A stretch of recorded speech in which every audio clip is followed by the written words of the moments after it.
Hi, this is Allan McKay. Welcome to episode 99. I'm speaking with Christina Burton, a vehicle wrap artist for exotic cars. Let's dive in.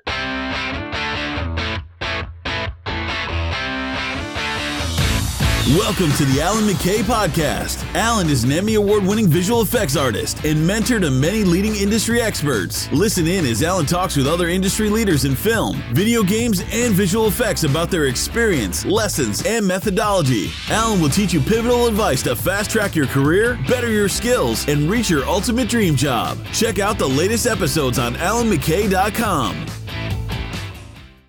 Okay, just quickly, one of the biggest problems that we face as artists is figuring out how much we're worth. Typically, the situation is that we go into job interviews and we're asked how much we're going to charge. We either shoot ourselves in the foot by saying that we charge less than we're worth, so that way we get the gig, and indirectly end up leaving tens of thousands of dollars accumulatively over time on the table, rather than actually asking what we should be charging. At the same time, you don't want to alienate your employers by asking for too much and leaving yourself out in the cold. So what I've done is I put together a website, check it out, www.vfxrates.com, and this is a chance for you to be able to put in your experience, your discipline, the location you're working, all the good things that will give you a fairly accurate idea of what you and everyone else should be charging in your discipline. This is something that I'm going to continue to build and flesh out over time, but the key thing is actually that I don't want to just showcase how much you should be worth, but also show you and hand you the tools to grow beyond that and to learn to negotiate better, to learn to ask for the right amount of money in the right way. There's lots of additional tools and information I want to hand over to you. Everything's free. Check it out, vfxrates.com. Put in your information and you'll instantly get notified of how much money you should be charging per hour as a VFX artist. vfxrates.com. Alright, so welcome to a brand new episode. I thought I would make this one interesting, especially for episode 99. So rather than interviewing the typical guests like Andrew Kramer, Jeff Oken, Scott Stockdike, Freddie Wong, all the usual suspects, I thought I'd make this one a bit more unique, and I'm going to be interviewing my fiance. So the reason for bringing her on has got nothing to do with her being my future ball and chain. It's because her story, I think, is one that I think we can all relate to. And although this is a bit of a lengthy episode, it's about 1 hour, 50 minutes, I apologize, but it is full of really amazing advice, really great content. And I think that her story is one that will resonate with a lot of us, especially those who've experienced any self-doubt or maybe didn't have the full support that they needed to kind of growing up as artists from either their partners or from their parents or other people in their peer group. So Christina is from Nova Scotia, Canada, and she's been working now in Los Angeles in the vehicle wrap industry for a few years, creating a lot of really amazing designs of vehicle wraps for a lot of exotic cars like Porsches, Ferraris, Lamborghinis, as well as doing a lot of commercial wraps as well. So those are ones that you might see on cars with advertisements or cool textures, a lot of different stuff like that. She also has a successful Etsy store online selling a lot of embellished portraits and a lot of her artwork on there as well. And she also has a very strong social media following. And she's really beginning to build up a very big name in the vehicle wrap industry. So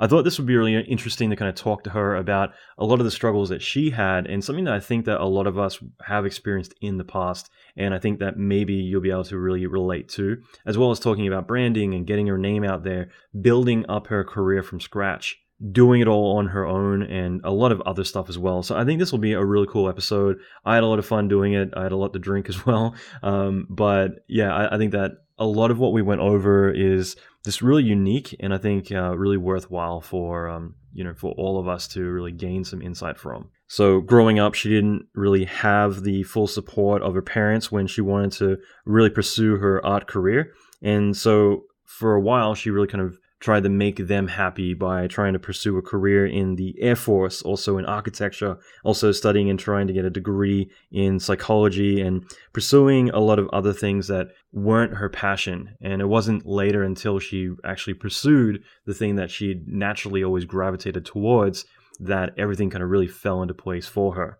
So, like I said, this episode covers many things. I guarantee a lot of this will really resonate with you and also inspire you and leave you with a lot of really solid advice. I think that this is going to be a really fun one, and I'm excited to really dive into this. So that being said, if you want to check out the show notes, go to allanmckay.com/99 and you can check out in-depth show notes there. And if this is an episode that really resonates with you, please take a moment to share it. I think that everyone can really gain a lot from this, and I think that's one that I'm hoping does circulate around and people do get a lot from it. So I'll leave it there. Let's get into this episode. Do you want to quickly introduce yourself, Christina? I'm Christina Burton. I'm the fiance of Allan McKay and doing this podcast. Help him out, number 99, is it? Mm-hmm. So yeah, I'm an artist and also a graphic designer, mostly doing vehicle wraps right now. Probably a lot of people don't even know what that is. So what is a vehicle wrap? A vehicle wrap. Well, basically, if you have your own company, let's just say, I always use this as an example, if you're a plumber, let's just say, and you have your own business and you want to start advertising that business to people. And so instead of putting your ads on Facebook or Instagram or stuff, like you drive around this big ad saying, hey, like Joe's Plumbing, call 911, whatever. Probably not a number. Not 911, but you know what I mean. But yeah, so I really started learning how to design and just really brand people, and using my art, it just kind of evolved from there. Typically, you're saying plumber vans, things like that. Well, yeah, what are the kind of things that you typically do? Well, yeah, those are commercial wraps, right? So there's different types of wraps that you can do. And the wraps that I'm starting to really get into now is like doing real cool exotic vehicle stuff. So my latest one, well, it's been a while now, but like, doing Lamborghinis and Ferraris and... What's some Porsche? Porsche, proper name. But yeah, and just doing really cool stuff, like putting my art on the car, and people are actually paying me to do that and really get with it. Sometimes you have clients that really want certain specific thing that they have in mind, but sometimes you get clients that just allow you to freedom, and it's just... Oh, there's carbon fiber everywhere. But yeah. That's cool. And yeah, I mean, where are you originally from? I guess it would be a good starting point too. Yeah, well, I'm from Canada. I'm not from the United States. Although it's really cool to say that I'm a, LA designer. I guess there's one advantage is like living in LA, you're able to say like, yeah, I do whatever in LA. Yeah. It sounds cool. Now it's like, but no, it's like, I'm from Nova Scotia. Nova Scotia, eh?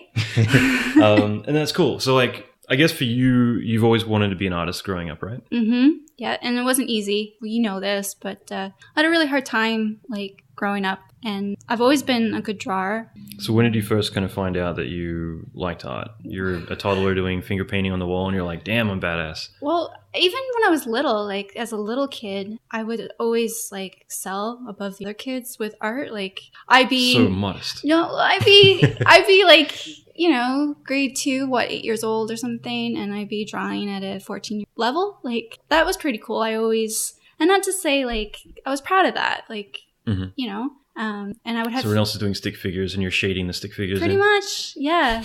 No, seriously. Or like colors. Colors were always like... I always mix colors, do like crazy stuff. I still remember in grade 2, the art teacher, she was showing this is how adults like do, shading or whatever. And, oh, cool. And basically it's like grinding up your pencil into dust and then using that to kind of shade everything in. And I'm like, all right, that's cool, but this isn't... With me too, like I had a father who was he was such a perfectionist. And with everything that I did... Is that where you get it from? Well, everything that I did when I was a kid growing up, it was like, even tying my shoes, like I had to... I remember all those kids, like they would have those Velcro things that they would put on, but my dad's like, no, my daughter's got to tie her shoes. Like that's...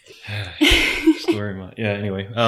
But like even when it came to drawing and stuff, teaching me how to color inside the lines and how to do certain strokes and shading and mixing colors, and he really wanted me to the best of the best, and I always had that pressure on too. So do you, even though you're very passionate about art, do you think that you had pressure on you to be good at art? Oh, yeah.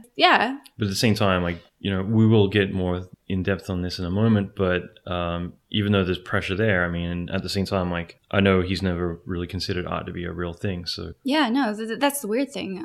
When I started doing it, getting really like, I'm talking about when I'm 14, 15 years old now. And so you're starting to think like, hey, maybe I can make a living out of this? Or yeah, I thought so. It was something I wanted to do. I wanted to go to art school and I wanted to do something with art. I wasn't quite sure what the heck I was going to do with it, but art had to be involved some way, shape, or form. And as soon, as you talk to your parents and it's like, well, you're going to be on the streets hustling and doing chalkboard art or street art or whatever, graffiti or whatever they had in their mind. They didn't really understand. Yeah, they're picturing the starving artist as like, this is not a real job. Yeah, exactly. So that was always hard.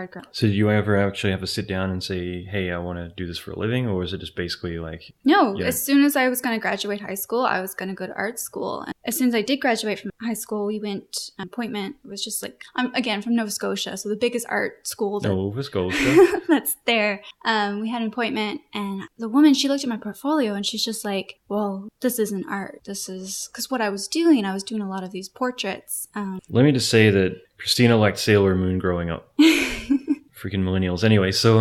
Hey, you're almost there. You just made the cutoff. But when she said that about my art, it was like, no, like this isn't art. To me, it was art because it's like I'm looking at faces and I'm drawing them and I'm drawing them very realistically like this. Right, but they wanted like a life drawing of a foot and...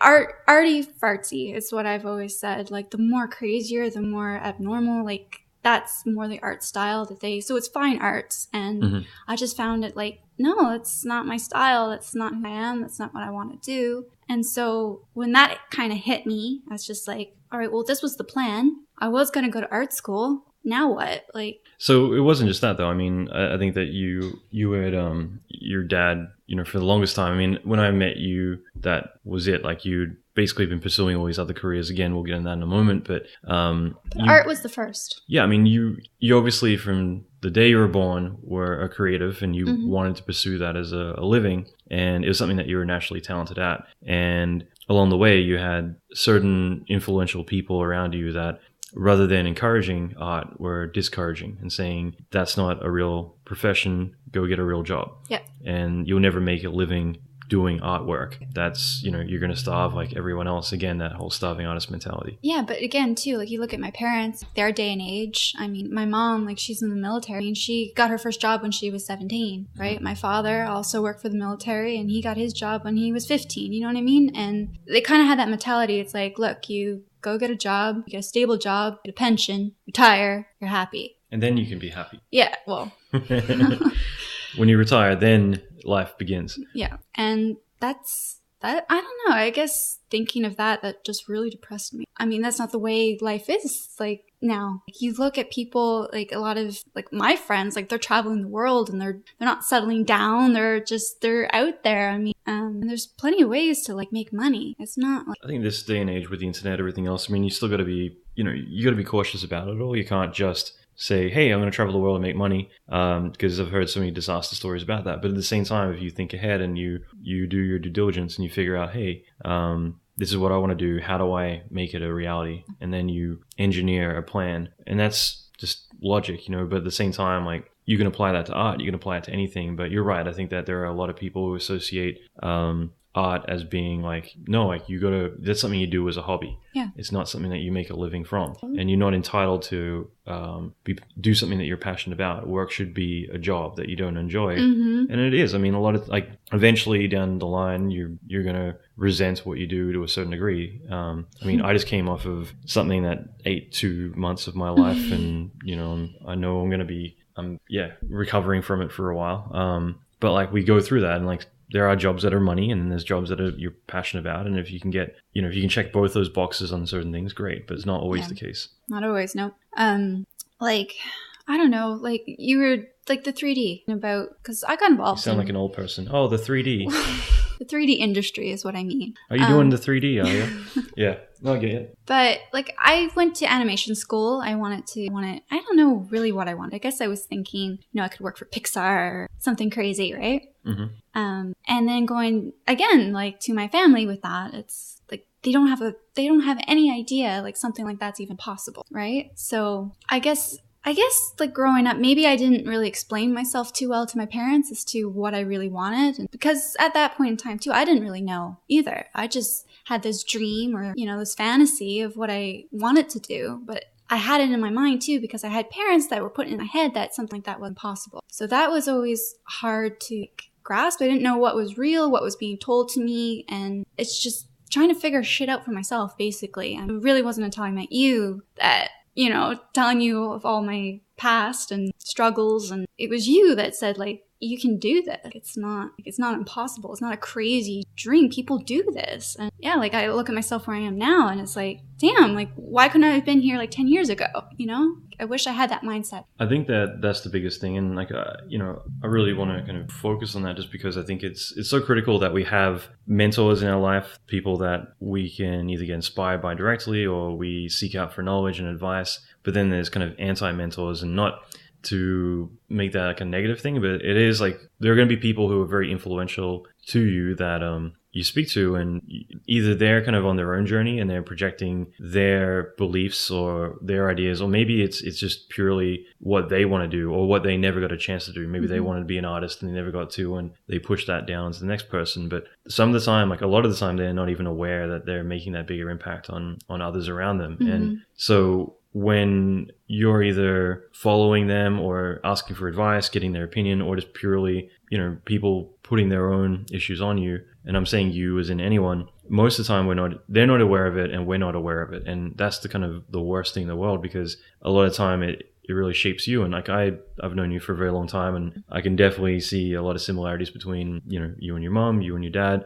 and a lot of staying within the lines and all the pickiness and things that he has, which is really neurotic, but I mean in the nicest way, but like, you know, a lot of that projects onto you, and that's just it. Like if you have people that you seek out to inspire you and to lead you and guide you and tell you what's right, and at the same time like trying to please them, and that again is something that we'll get into in a moment too, but like I think that a lot of the time you're always trying to get that acceptance, and if you got someone who nothing is ever good enough, and the only way to ever maybe make that person proud is to do exactly what they want, not what you want, and maybe, just maybe, one day they'll say good job. And it really sucks, because when your guard's down, because you don't have your guard up around those mentors, those influences, that's where things get really dangerous, because you're not even aware that they're crushing your dreams or discouraging you or telling you what's what when it's not. So like you can never make a living doing what you're passionate about. If you believe that, then you're going to go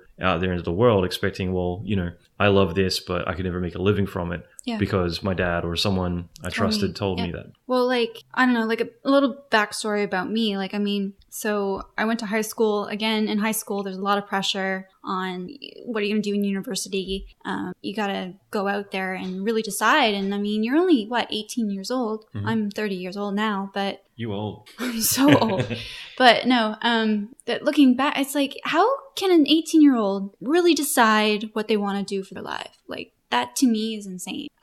So back to the art school. So I had that interview, and that dream was just shut off the bat because, you know, it was just, I wasn't doing real art. So from there, it was just like, okay, what can I do now? I love cars. Well, you know, I have a really good relationship with my father when I'm working on cars and talking car talk and all that. So maybe I'll go and learn mechanics, and, you know, maybe I can learn auto body and learn how to paint the car and all this stuff. So I actually went to a college that taught this, and, you know, I ended up quitting just because I felt like the passion, that point wasn't there. Not only that, but like, I just remember going to my dad and just saying, I don't really want to do this either.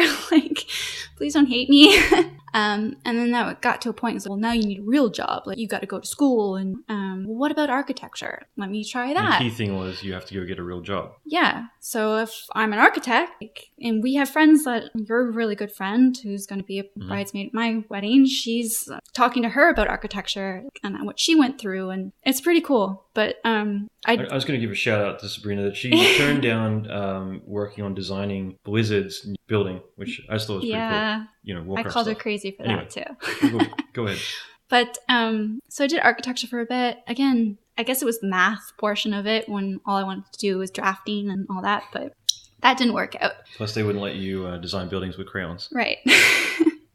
But so what the hell then? Like, I'm wasting so much time and money now. I feel like I'm getting nowhere in life, and I'm going to be a nobody, and depression, everything starts to hit. And the funny thing, like, I know there's people out there that do psychology, but that was like another thing because of my depression. Like, what if I did psychology? I know a lot about it. Like, it's a real job. It's a real job. I went to university for 2 years learning psychology. It was interesting, but again, you know, in order to be a psychologist, in order to actually get a job in the industry, you're looking at another 10 years of school, 10 to 12 years at least. And I'm just looking at myself like, there's no way, like, I can't be going to school for this long. I'm tired. Like, but at the same time, like, it's more, you know, the light at the end of the tunnel was very dim at this point. Yeah. But in a lot of ways, like, for me knowing you're doing that again because your dad could see that as being a real job. It's like it's a career. And I find like all the students that, you know, were in my class, they were all kind of in the same predicament as I was. Like, oh yeah, like psychology, like, not to hate on it or anything, but people do psychology because it's probably the easiest one to learn and they don't really know what they're going to do with. You've gotten so defensive whenever I've said in the past because I know friends in high school and they're like, oh, I'm going to go do psychology till I figure out what I really want to do. Yeah, no, that's seriously. And there's like the jobs in psychology is so hard to get. So, and that's the stuff they don't tell you when you're going to school. So what other jobs? Because I mean, again, like you did have a very experimental time, as most people do, trying to figure out what you want to do. But a lot of it wasn't art. There was some, and we'll get into that in a moment. But there were other careers that you were trying to pursue, either short term or long term, that would fit into, you know. Well, it got to a point I got really frustrated, and knowing my mom, like, I just said, frig it, like, military, like, that's stable. Maybe I can join the military. And your dad and your mom were both in the military. Fight for my country and all of that jazz. And I ended up going, I mean, it is a long story, but I won't get into it. But I ended up going, and they have like these aptitude tests that you do. And I ended up qualifying for a weapons tech, which is super cool. You're pretty badass. Yeah, and I ended up like trying out for boot camp, and I don't know who it was, but I had a friend and she was saying like, look, Christina, it's really cool and all, but this isn't you. You're not going to be happy. You're doing this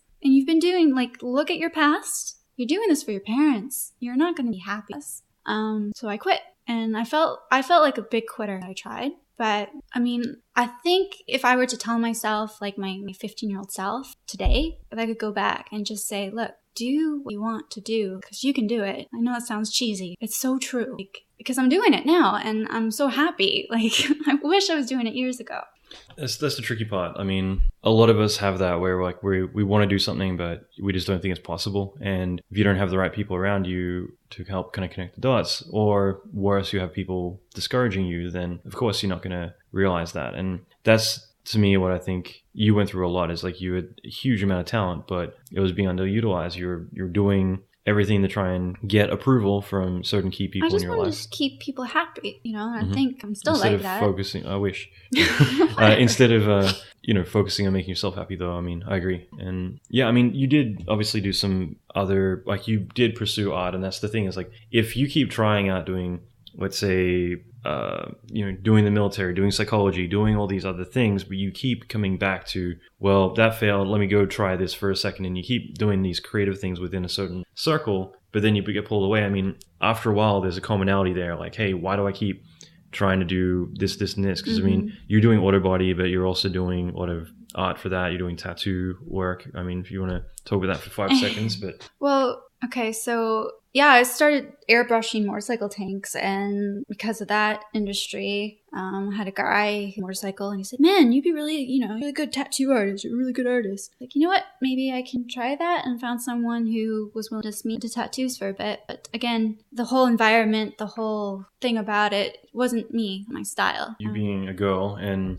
small town. Small town. I'm going to hate, because I always give you shit about this, but like, I do think that when you're in a small town, like, there's a lot of just stupid BS that doesn't happen in regular places. So I think like you dealt with a lot of shit that isn't men specific, because you went through a lot of rough times with a lot of people. But I'm just going to quickly say that I think that all the drama, all the bullshit always comes from small towns. And occasionally I used to go to small towns just on like a weekend just for fun. And the amount of freaking drama that happens in any random small town, because there's nothing better to do than being small-minded.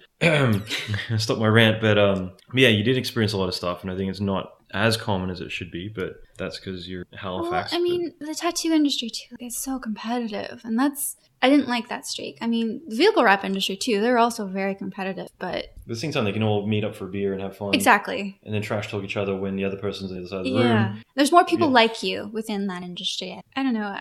And you just got people that, you know, are down to earth. Like they're striving to make a lot of money and you know, having their own business and having something like that is just... It's been a dream of mine too. Like if I could run my own shop or something that would be amazing. It's definitely a long-term goal, but I'm working for a shop right now, and you know, just to sit there and learn from them and watch what they're doing is really helping me. And you know, I got to kind of do like the trenches, I guess. Stay in the trenches. Yeah, and work through it. So no, I agree. Because I think that it's very common for people to say like, hey, I want to run stuff and I want to go and be the boss. Because I think it's also one of those things that gets beaten into all of us that, you know, the ultimate goal is to be the boss. And that's just a natural evolution. When a lot of people who do then become boss and they realize like they don't want that responsibility, they don't want all the stress that comes with it, and then they're happy going back and being the artist. But I think all of us naturally think, you know, this is the evolution. You start as a junior, you work your way up, eventually you create your own company, you run that, you have employees, and then you die. And it's not quite that way. Doesn't sound too happy. Yeah. So with you though, I mean, you did dabble in, I'm going to throw architecture in as being a creative area still, but then tattooing, doing airbrushing for motorcycles and stuff like that. You know, all these different areas. And like, obviously each one of those you end up quitting one way or another. Do you see yourself, do you see those as failures, or do you see it as like... I did at the time. I don't now, because I feel like everything that I've done has brought me up to, like, I always say this and you make fun of me all the time, but I really feel like things happen for a reason. Such a cop out. Oh my God. No, it's true. Because I mean, if I didn't the have light will turn green I thought about it. Okay, not that crazy. But no, I feel like if I didn't have those experiences, I mean, you grow from it and you learn from it. And I don't know, it's helped me. And I'm so thankful for that, because I mean, if I didn't get into even airbrushing, motorcycles and all of that, I don't see myself being in the vehicle wrap industry. No way. I'd probably be still in psychology. Well, I mean, that was what I was getting at, is basically, you know, do you think that you tried all these things, and I feel like we've got, you know, my friend Scott, who's that casting director, and he told me he wants to switch into sales, and he's, you know, his whole thing was that he feels like he's starting from scratch. And I'm like, dude, all you do is sell people to shows, and all you do is sell shows to, you know, HBO and like all the other big time. Yeah, Wilshire Studios, CBS. So within that, I think that like everything you've done, minus psychology, or in some ways, but no, I think that every single art form that you've done and you've quit it, I mean, all those though still fill up in a bank, where it's like this bit of experience, airbrushing, especially on vehicles, especially now, that directly applies. Absolutely. You doing 3D, studying that for a little bit, that definitely helps you at least have an understanding. Oh yeah, we got to tell that story. Can we tell that story? Because as long as you're very clear that like you pursued me, I did not pursue you. Okay. And so okay. I'm just kidding. So after the psychology, I wanted to go back to art. I was like, screw dad, screw mom. Like, well, I love my parents, don't get me wrong, I love them so much, okay? But at the time, it's just like, okay, I got to do something me. And this is when I found a school that did animation and all this fun stuff. So I ended up going, and I had a teacher. One of our assignments was to actually network, because it's what you, or it's who you know in the industry, not what you know. And you were my assignment. Allan McKay was my assignment. So you went on Google and you typed in husband. Yeah. Future boyfriend. But yeah, I was doing, like, I had this really cool character. She was a female, and I wanted her all up in flames. Like, she was like this fire goddess sort of thing. And the way that, you know, you did like the little character sketch and you give them a story. And, you know, this was going to be on my demo reel, so that when I started applying to all these studios, it'd be something to show. And I didn't know really, like, I didn't have the first idea, even if it was even possible to put flames on her. So that's when I Googled flame tutorials, and your name was like the first thing to pop up. So let it be clear, SEO or search engine optimization is going to get you a partner in life. So just putting it out there. And I saw your demo reel on your website. I'm like, man, like this guy is really good and talented. I could bring him to class and talk about like his work. And so, but I felt like I just didn't want to take... keep talking, and I'm going to pour a glass of water. I didn't want to take your demo reel just to class. I said, I have to like message him. And I wanted to to message you, because I know you're getting like hundreds and hundreds of emails every day. So what's going to make my email stand out from the rest? And I said, okay, I got to really get deep and talk from the heart here in order for him to actually respond to me.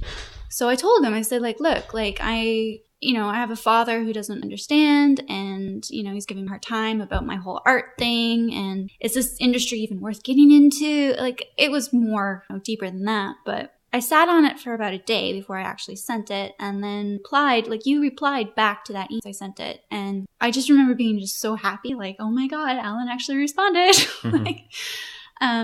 And then I asked you if I could like use your demo reel to class, and I think you didn't. You were like, it's an old demo. But yeah, sure, go for it. I've got 2 demo reels in the past decade, but yeah. So, but I felt really cool because like when I brought that to class and my teacher saw it, and he's like, oh yeah, this guy, he really knows his stuff. It made me feel good that I actually had that connection with the person. And so I was like, you know what, I got to start networking people because this is how it goes. And I started, because if you know me, I was really shy growing up. Yeah, actually, I mean, the whole networking thing I want to get to in a bit anyway, because I think it's so critical. And like, I want to talk about RapsCon, how like most people as artists think like, I don't need to go to a stupid conference, but you went to your first ever conference. Like I said, we'll get into it, but you went to your first ever conference, and even today you had 2 people that I know of call you that had met you there offering work. Yeah. And in the past week, there's been more. And, but like, yeah, just for a second, like if you talk about, I mean, you don't need to talk about it, but yeah, you tell me you've been extremely shy. And like, I mean, very shy. Yeah. Like so shy that I wouldn't even order a hamburger or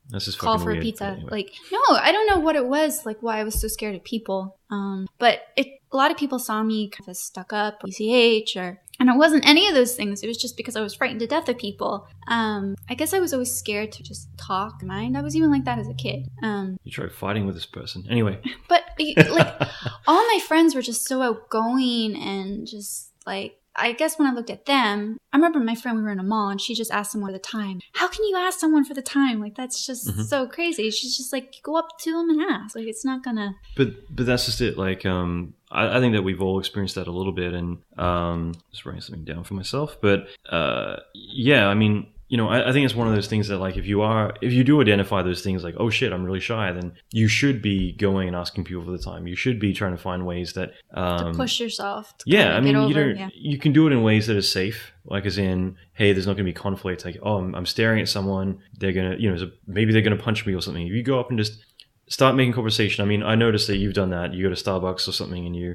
order a coffee. Like, what's the first thing you say to them while they're ringing you up? Right. Well, what is it? How's your day going? Yeah, well, you start a conversation, and I noticed that about you. It was like you've started doing things like that. And the thing is, you never know. Like, you'll compliment people. You say, I love your nails, even though they're a dude. And you're like, I'm kidding. But no, like, you do that a lot to chicks. But no, I'm sincere. I'm not like mean girls. I'm not like, oh, nice nails. Like, I don't know. I'm generally like, I really love your nails. Like, where the hell did you get them? I want them. Like, yeah. But I mean, it's pretty interesting watching people's reactions to a lot of that. And even just before, we're out on the street, one of the neighbors is like, oh, you got your hair cut. And I'm like, I'm a dude. I didn't even notice. But yeah. But the thing is that those are the connections that you make that can have a huge effect. I mean, I used to love going to bars. And as soon as I start talking about alcohol and the bartender realizes that I know more about booze than they do, yeah, or I know enough that I'm not a regular customer. Proud of that. But yeah, I mean, suddenly there's a commonality there and a connection, and they're like, oh wait, like this person's different to the rest, and bit by bit you make a friend. Even just as you're leaving, introducing yourself, like we went to Parachute, that betting place.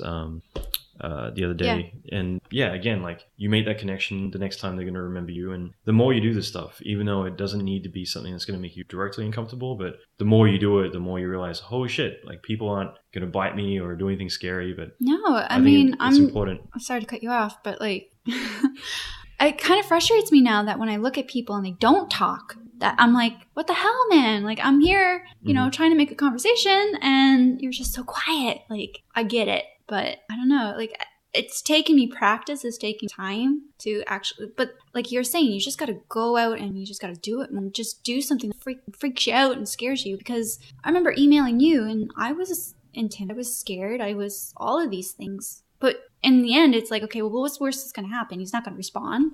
If he does respond, like, he might say no. That's okay too. It's just, you just got to keep doing it, Yep. Someone says yes. Well, how many people did you email? Lots. Oh, really? Mm-hmm. Damn, we married Miss. Anyway. So no, and the reason I mentioned the whole confidence thing, because I don't want to I want to be respectful of everyone's time, but like I think that's a really important one. And I've surveyed at this point, well, I've surveyed a lot, but with this particular question, at least tens of thousands of people about like what would be the one thing that you wish you were better at, and everyone has said confidence, and that. To me, it's something in which I really take my hat off for a lot of people to actually even acknowledge that, because I think you got to do a bit of like deep dive soul searching to realize that like maybe you're not that confident a person, and so I think that's really big. And at the same time, just making sure my clients aren't bringing back more Game of Thrones stuff. I think it's just a really critical thing. It's just like the more that the better you can get at people skills, the better you can get at confidence, the better you can realize that like there are no repercussions. What's the worst that can happen? No one's going to come into your home and shoot you if you email them and say, hey, I love your work. Yeah. But I think it's more than just that. I think it's you don't want that disapproval. Mm-hmm. Like that's the scary thing, right? Right. Because you're putting yourself out there. But I'm doing it. Like with the podcast, like I'll reach out to people and I'll never get a response, or I'll get a response like I'm too busy. Yeah. And it happens like even no matter where you're at, like there's training for that kind of stuff too. But you gotta realize like being rejected. I mean, I think if anything, rejection is a good thing because it's gonna make you more comfortable with being rejected. Mm-hmm. So I always think of dating just because I honestly think that relationships, it doesn't matter whether it's business, romantic, anything. It's all the same thing. And so whether you're single or whether you're freelancing, it's the same BS. Mm-hmm. And so the more times you go to a girl and you say hi and nice bracelet, nice, what else do you say? Nice nails, nice teeth. You better hope they have good teeth, or they'll punch you. But yeah, I mean, the more times you do it and they give you a awkward look or tell you to F off or ask you your net worth and then it's not good enough and then turn around, whatever it is. Yeah. The point is that the more you realize like it's not the end of the world, and the more you get comfortable doing it. And I think that applies to anything from emailing people to applying for jobs. And that's why I've mentioned going to job fairs to get better at job interviews, if that's like your one Achilles heel, whatever it might be. And with you, like the reason I responded to your email wasn't because you're female. I get plenty of females emailing and saying, hey, blah, blah, blah. Don't get all jealous. But no, I get plenty of both sexes emailing. And for me, the reason I replied was the fact that you were just really genuine. It wasn't, hey, I need you to tell me how to do my work for me. In other words, like, here's a really lazy email, or here's one I didn't put any work into.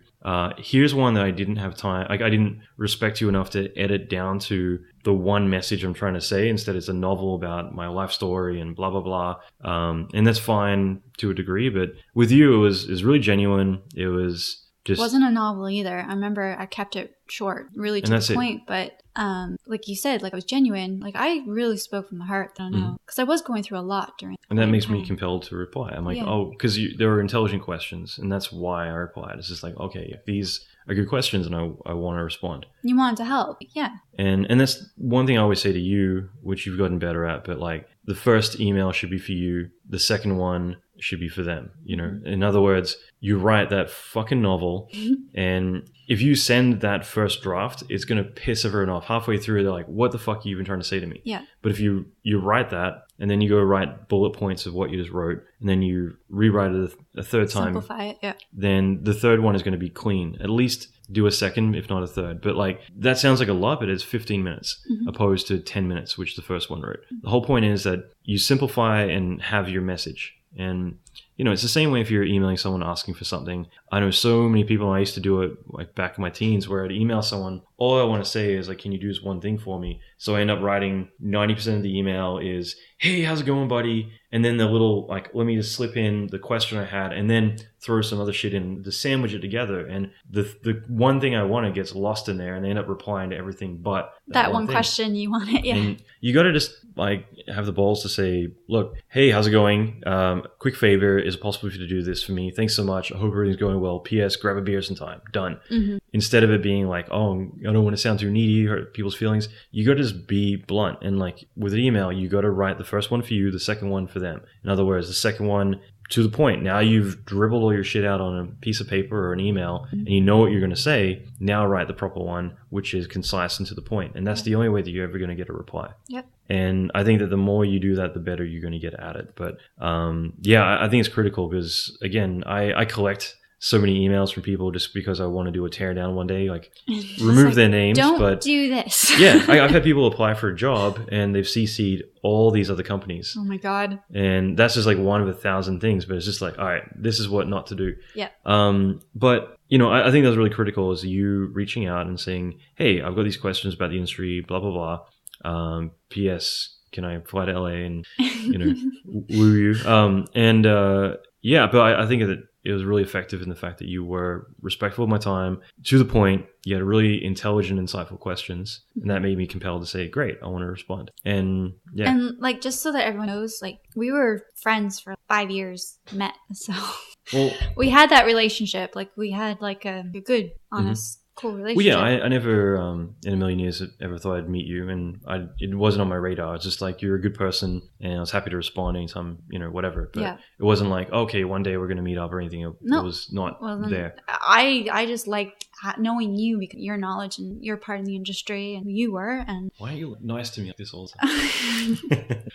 But I don't know, like, I just, like, you were a friend. We're really good. Anything, like, you know, it got to a point, you know, and you can have that in business too. Like, you can have friends that help you talk about life scenarios. And I think you became that too. I'll just say it, but like, I was in a really good relationship. I thought he's the one, and he ended up breaking it off with me. And I just said to my mom, like, look, I gotta go. I gotta get out of this small town, and I gotta do something myself. And being so shy and everything too, it's just like, this is a big step, like, just to get out of that comfort zone, that I'm going to do something crazy, and why not like go to Hollywood or like just something for me and just where I can have fun. Lo and behold, it's like, well, frig, like Allan McKay, like he lives in Los Angeles. Like maybe I can meet up with him. Like I've been talking to him for like friggin' 6 years. And yeah, you met up with me for a beer and it just kind of off. Amazing. That's cool. And I will say like all that again, because I want to be respectful of everyone's time. And I don't want to be like, okay, let's dribble out our sob story. But again, like I think that's really applicable there where I always say you got to be in it to win it. But with you, you know, it's you taking a risk and saying, hey, I want to put myself outside of my comfort zone, go do something that I don't typically do, and maybe travel to, you know, whether this is a job, whether it is a new life situation, you got to take those risks.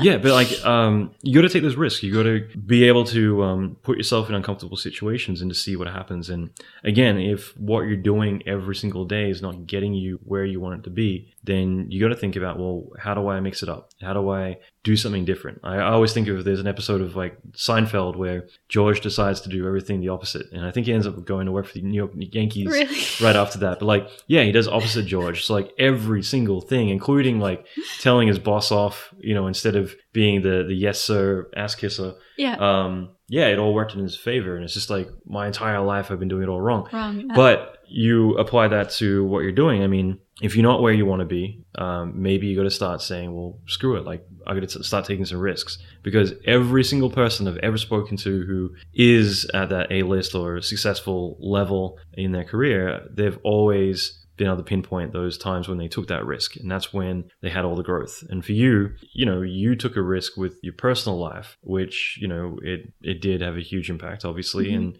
also then inadvertently, because of that, you ended up living in LA, which was a great place for you to do your whole career and all that stuff. It was amazing. Too. Yeah. Great connections there.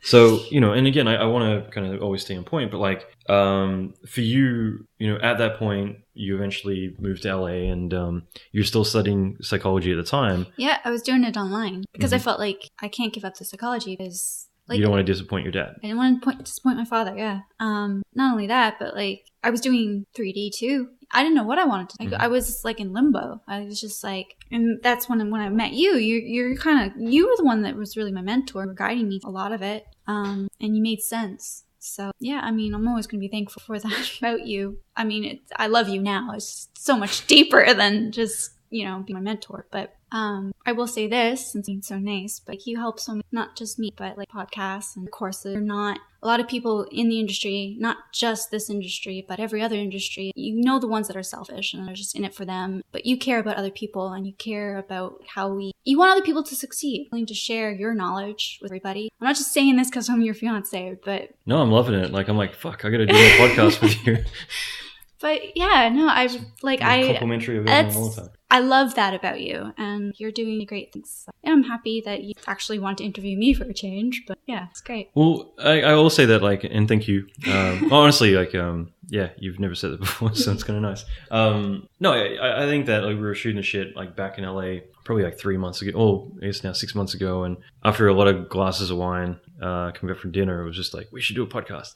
But at the same time, like, you know, I think that your message, just to make it clear for everyone else, like, is that you have had a few heavy influences in your life that discouraged you, and they probably weren't even aware they're doing it. And I think that's such a common thing, because I get emails all the time from people who are experiencing the same thing. They've had their parents, their partners, their friends be like, oh, you can't do it. You'll never make it. Like, you'll fail at that. It's not worth the risk. You should stick to what you know. All of these bullshit things. And because of that, they never actually go and do what they want to do. And I think that you got to have a plan, right? You know, I think everyone's got a different situation, but you got to have a plan, because you can't just typically dive into it, because you still got to pay bills and do all the adult stuff that we do. But at the same time, like, you can build a plan and you can make that switch, you know, if later in your career, if you're younger, then you're fortunate. Awesome. Yeah. But yeah, I mean, I think it's so critical to at least start with identifying who are the positive influences in my life and who are the ones that are negative. Again, not that they're even aware of it. Maybe they are, maybe they're not, but you've got to be at least aware that, like, this person is not doing good for me in what terms I need of, them to do. Yeah. And at least then you can start, you know, picking and choosing who you want in your life. Who are the ones I want to listen to?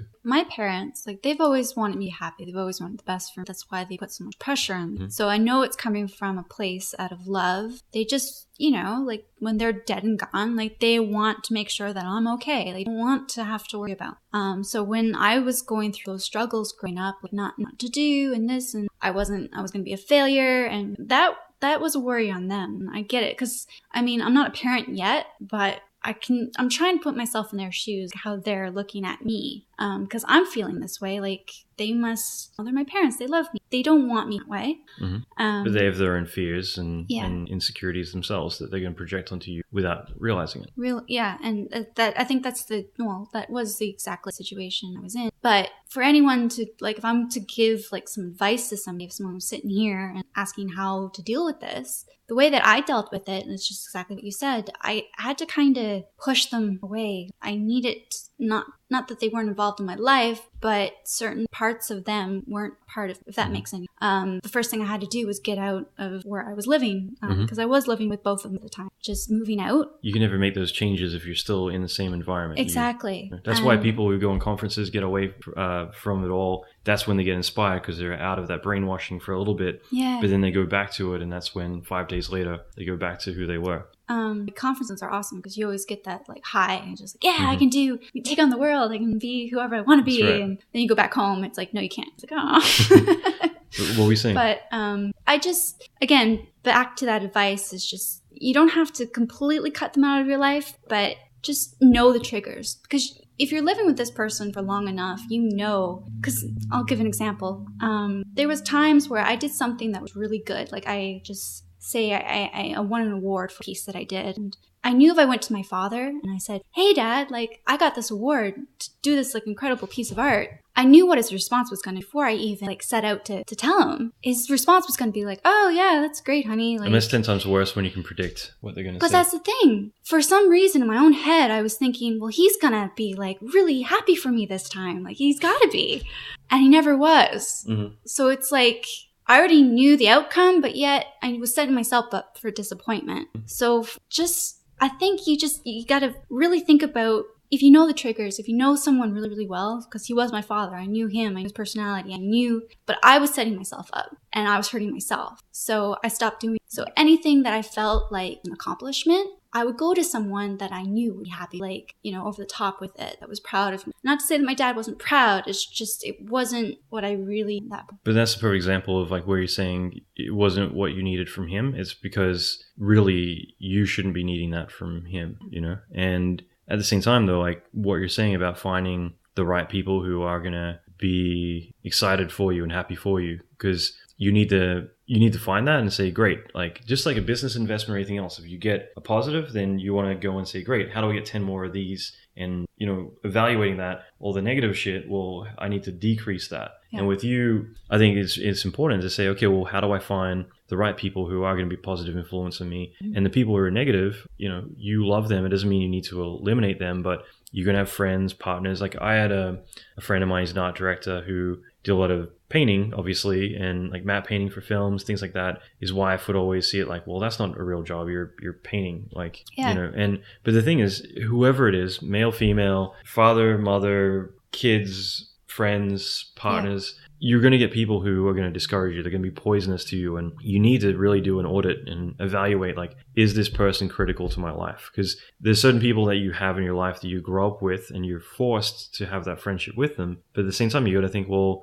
if I have a decision to make, is this person someone that's really going to benefit me? And not in the sense of like, can I use them to benefit my career? It's more, is this person a positive or a negative to me? Is it just because, I've got friends of mine who I used to go out to bars with. I'm like, oh, cool, this person's great to drink with. But is this someone that I'll invite to my wedding? Right. Or is this someone that, I really need to value as a friend now? And the positive ones, you need to surround yourself with them, and the negative ones you need to eliminate. Yeah. It's so critical because they're the ones who are going to bring you down. And I've had so much of that in my life, like people who are like, well, you earn all the money, so you should be paying for the drinks. It's like, fuck you. So you're saying that you're lazy, I should reward you, but this is the shit that we all of us deal with is, finding those vampires or those people who are going to pick us up, And when I hang out with people who are better than me, that inspire me, that I want more of that. I want people like that because they're going to make me better.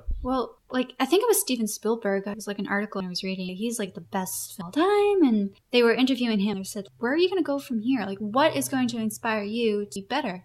Indiana Jones 5 with crystal motherfucking skulls. But no, seriously, like that's what he said. I look for people that continue to make me be better, even though I am probably the best in the biz. It's just, I thought that was just really cool because you're always searching for that. What's going to make, I don't know, I guess if you have it all, like you get to a point, it's just like, okay, well, how can I top this, right? So just keep finding that inspiration, innovation, just to keep surrounding yourself with have the same as you too. So we won't go on for too much longer, but for you, like when did you think you finally made it? I don't think I finally made it.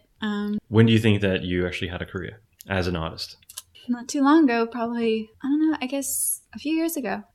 Again, like social media, like that helps. Like with my vehicle wraps, like I've always had like small little goals that I just wanted to reach, and once that, small goal, it just progressively got into bigger goals and reaching to a point. I'm still not where I want to be, but I mean, my biggest goal I remember was to do a design for Lamborghini, because Lamborghinis, like celebrities, like big expensive sports car, like I'm never gonna get a chance to do something.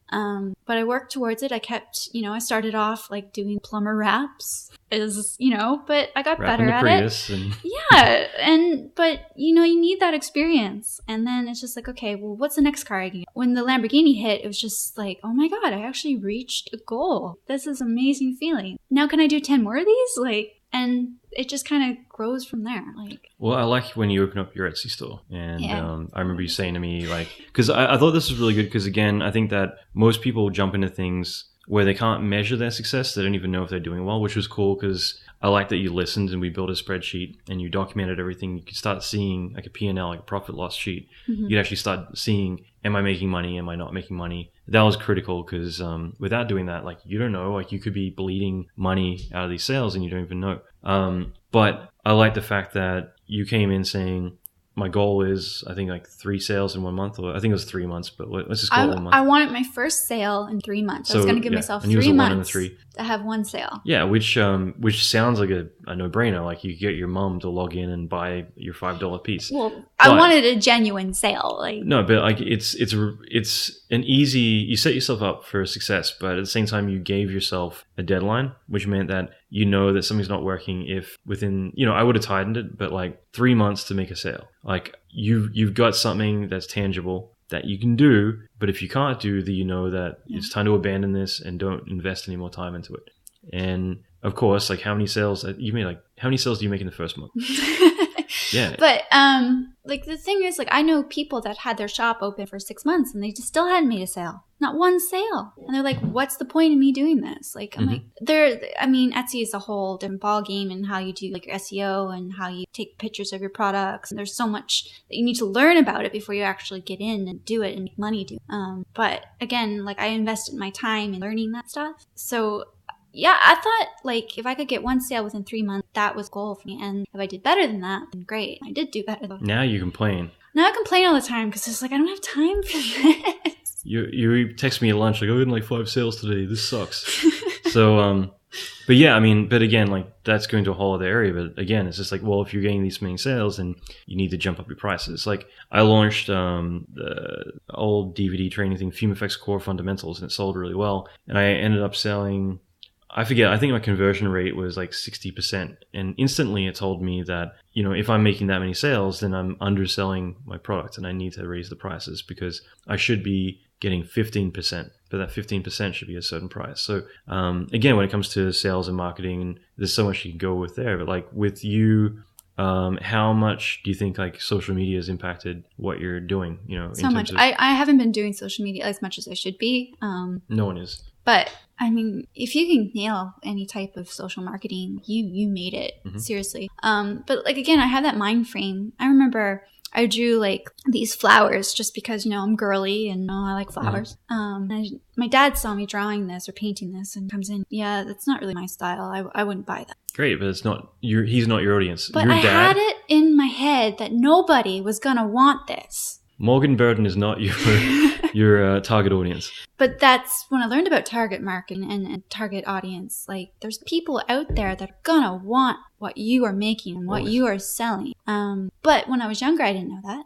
Seriously. Yeah, so you let one person make you feel like, okay, well, I can't. The one person that, you know, again, he's my father, so I felt like he was know-it-all. Like, he is. I'm sorry, but you should have said, I dare you to log into Etsy and try and buy my product. Right. You'd be like, what's this stupid? How do I create what's a login? Yeah. So lucky. I do think that seeing all the resistance you had, and like that's the whole reason why I wanted to do this, is because I feel like there are so many people I've spoken to who are going through the same thing. Yeah. And if I have experienced that a little bit, then I guarantee there's more. So I'm hoping there's hundreds of thousands of people right now. Are like, yeah, like I've been there. I know how you feel, girl.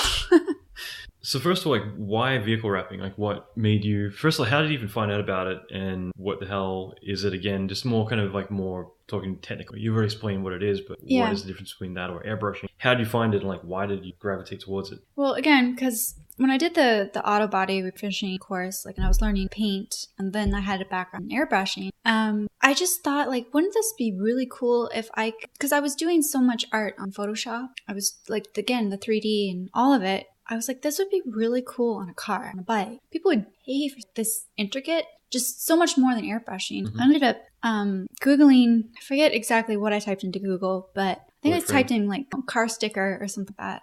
Car sticker boyfriend. Well, you got to stop, okay? But what came up was this thing called car wraps, and I ended up researching it a bit, and essentially it's just like you can print your artwork and they will plaster it onto the car for you. And I thought that was so cool. It's like, okay, and it doesn't look cheesy at all. No, well, people who are airbrushing, like, they're going to be out of a job pretty damn soon. And some of the places you work for, they do like Bieber's cars and all these other. Oh yeah, like I know Nicki Minaj, Justin Bieber, like anyone you think of, they're all doing wraps. And the thing with wraps too, like it's so much. Like when you think of time, so when you're painting a car, like the prep, everything to get it done, you're probably looking at 2 weeks and you're looking at thousands and thousands of dollars to paint, because there's not, when you're painting a car, you got to have the body, like, and this is why, you know, auto body refinishing, like you got to sand the car, you got to, you know, primer the car, you got to get all the dents and everything. But with wraps, then you got to do it, and there's no Control Z if you like fuck up. And it's one color, you know, and there's a lot, like, to be a painter, a car painter, you got to have years and years of experience to actually be really good. We met, who's the guy from West Coast Customs? Oh, Ryan. Yeah, so like, again, like he's, you know, old school airbrusher, but wanting to kind of move more modern. Because like vehicle wraps has only been around for a couple of years. It's like a relatively new industry. They call him Rhino on the show. So. But yeah, now he's even getting wraps, and he's been an airbrusher his whole entire life. And the thing, it was cool talking to him, because what he was saying is like, yeah, you know, when it came to wraps, like my mindset was just like, this whole thing is not it's taken the industry and it's crap. And that's what visual effects was to a lot of traditional art forms for film back in the day. Right. And now it's really taking over. So I think he kind of realized, like, okay, I gotta get into this. Like, or you become a dinosaur pretty quick. So like now it's just, and I think where the business is really going to go, it's going to be more car manufacturing, like the big dealerships. So when you go buy a car, your car is going to be wrapped already. So if the initial that's underneath, it's going to protect it by the wraps. And that's the cool thing too, is that if you, not to sell the whole thing in wraps, but like just touch base for a second, but like the cool thing about vehicle wraps is it protects the car. So if you scratch the wrap, then $1,200 later, you got a whole new look. Yeah. No, a lot of people think that the wrap, because there's different brands that you can get, but a lot of people think that the wrap, it does help with like rock chips and scratches and stuff. But if you want to go like that extra mile, they have what they call is like clear bra. So you put that on the car first and then you put the wrap over on top of it. So it's really, you have 2 layers of protect, and it looks like paint. Like it's so cool. You do a Kevlar carbon fiber, so then your car is bulletproof. And and like people are coming out with things like sprays, like Plasti Dip. And then, but again, like being in the industry, like knowing like your products and how they last over time, you got to have a good installer too. You got to have someone that's trained professionally to do it right. Because there's a lot of companies out there now that they're not trained at all. They just think and wrap anything. You get people putting a bad name to it. It's not like that at all. It's so crazy. Like if you get a good wrap, like it's so crazy. It looks like you got to see a thing when it's done right. Right. But you've wrapped like Ferraris, Lamborghinis, Porsches, and plenty of other stuff, kind of cool stuff. So I mean, it's pretty amazing. I mean, it's definitely a new industry, but again, that's what I always find is those trends where there is a new industry and a chance to really kind of jump on board early on for artists to be able to do crazy stuff. Well, okay, Arnold Schwarzenegger, he said it best. He said, when there's something new that hasn't been done, those are the things that he liked the most, because that's when you can make, if it hasn't been done before, why not? You're quoting Arnie. This is just... I love Arnie. So, get to the chopper. So, just to go a little bit further, but like your first gig was for Sticker City. And they're like, we want you to... So basically at this point, you had 0 experience in the vehicle wrap industry. You would come to me saying you want to set up, I think, your own shop. And I told you that's crazy. What you should be doing is selling yourself out to all the other vehicle shops, because just going by what you had told me, like you need installers, you need all these things. And as soon as you become a brick and mortar business, you're limiting yourself to your area, whereas you have the entire world to work from. So in the end, that's what happened. I'm not doing as I told you so. No, well, like I look back at that and I think, you know what? Yeah, if I were to open up, I wouldn't have a business right now, because I was just so... I think I was jumping the gun. Well, I definitely was jumping the gun. Right, it's a progression. Yeah. And what I had said to you is basically, again, this is like literally at lunch when you first told me, I want to do vehicle wrapping, you told me all about it. And this is kind of the discussion we had. But basically, for me, I figured you would build relationships with all these installers, globally. And that way you can... First of all, their clients are going to come to them and they're going to come to you for work, and vice versa. Your clients, and you can say, well, great, I'm going to go to Vinyl Vixen in Arizona, or what's Trisha's company?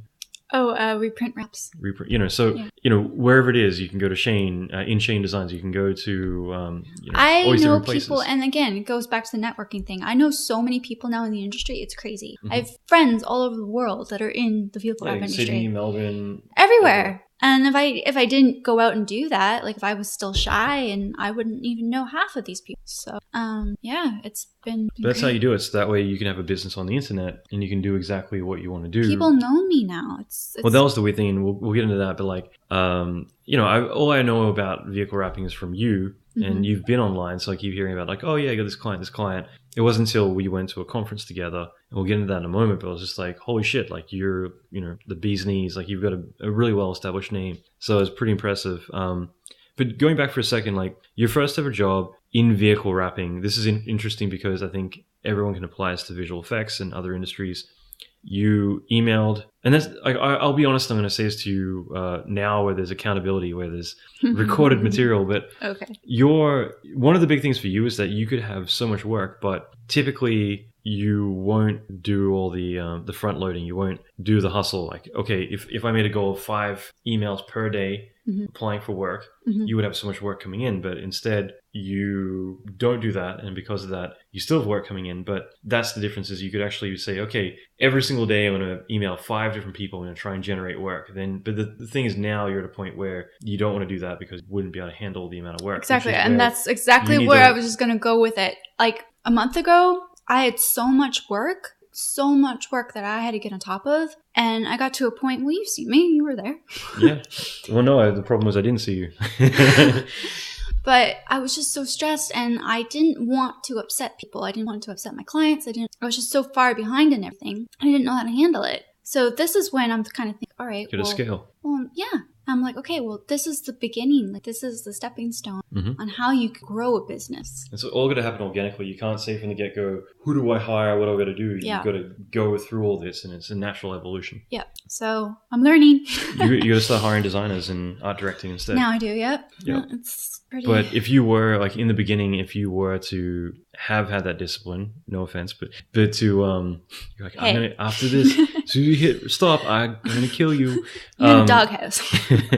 So, yeah, like basically with that, like if you had that discipline of like every day 5 people per day, then that's 25 if you're taking weekends off. You know, or if I hadn't had so much wine, I think 45 or 40. Come on. 35 per week. Sorry, I managed to demolish an entire bottle while you're still in your first glass. This is terrible.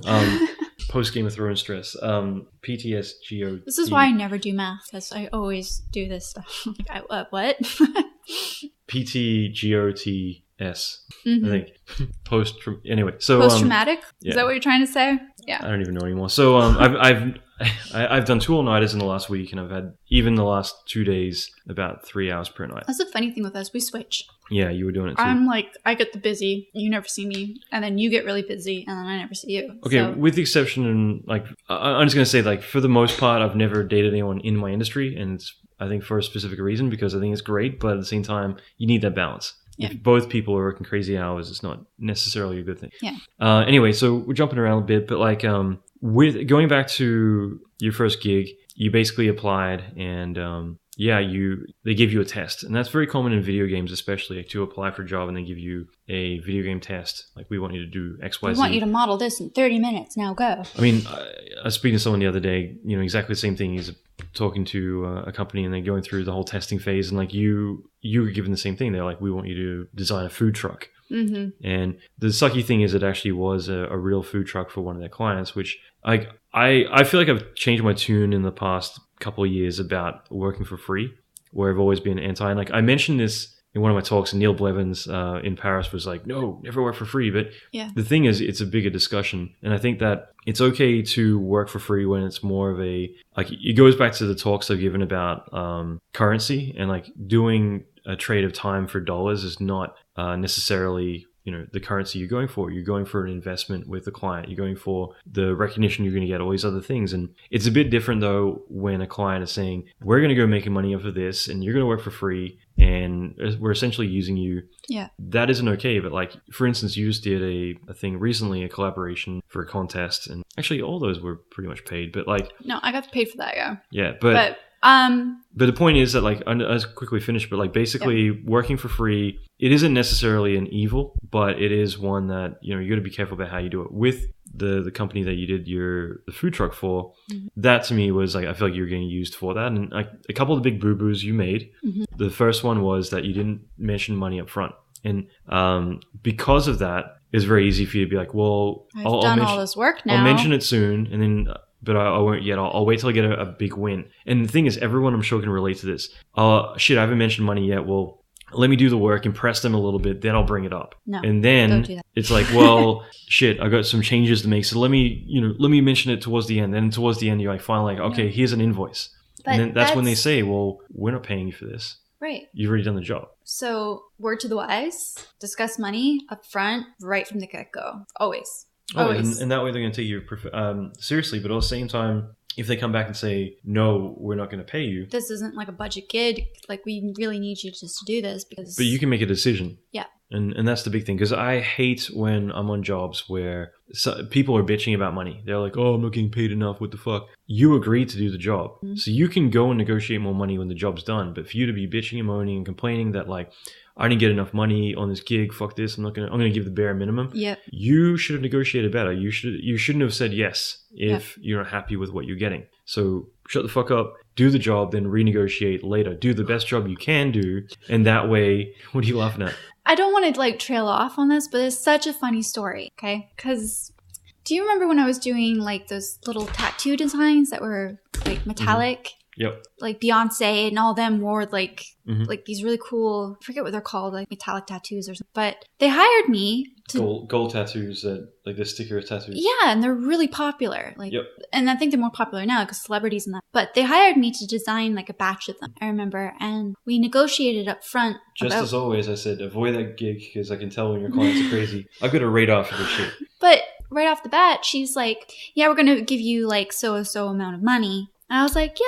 Okay, but in my head, I'm like, that's nothing. I'm going to be doing all these, like, again, these tattoos are being sold to millions of people. I think at the time you were grateful for it. You were excited about it. And I was. And that's the trippy thing is that early in your career, you're going to be like, holy shit, I got a gig. Even though really I could probably make more at Subway per day than doing the amount of work I'm doing. But to you, it's a stepping stone. And at that time, too, like, I had, like, looking back, I wasn't that developed as a designer as I am now. But you know, it was a really great opportunity and I wanted to do it. And it got to a point where she just wanted more and more and more and more. And I'm like, I can't do anymore because I'm not getting paid enough. Yeah. And she was a terrible client. Well, that too. But if she was a good client, like how do you bring up the fact that I need, that was such an awkward conversation. Okay. So it's pretty easy. Basically you can say, just quickly emailing you. And by the way, I've had a bottle of wine, just quickly emailing you. But, I just want to bring this to your attention. Initially, when this job came on board, we had set a scope, and this is important why you need to have that conversation earlier on. You also need to set dates.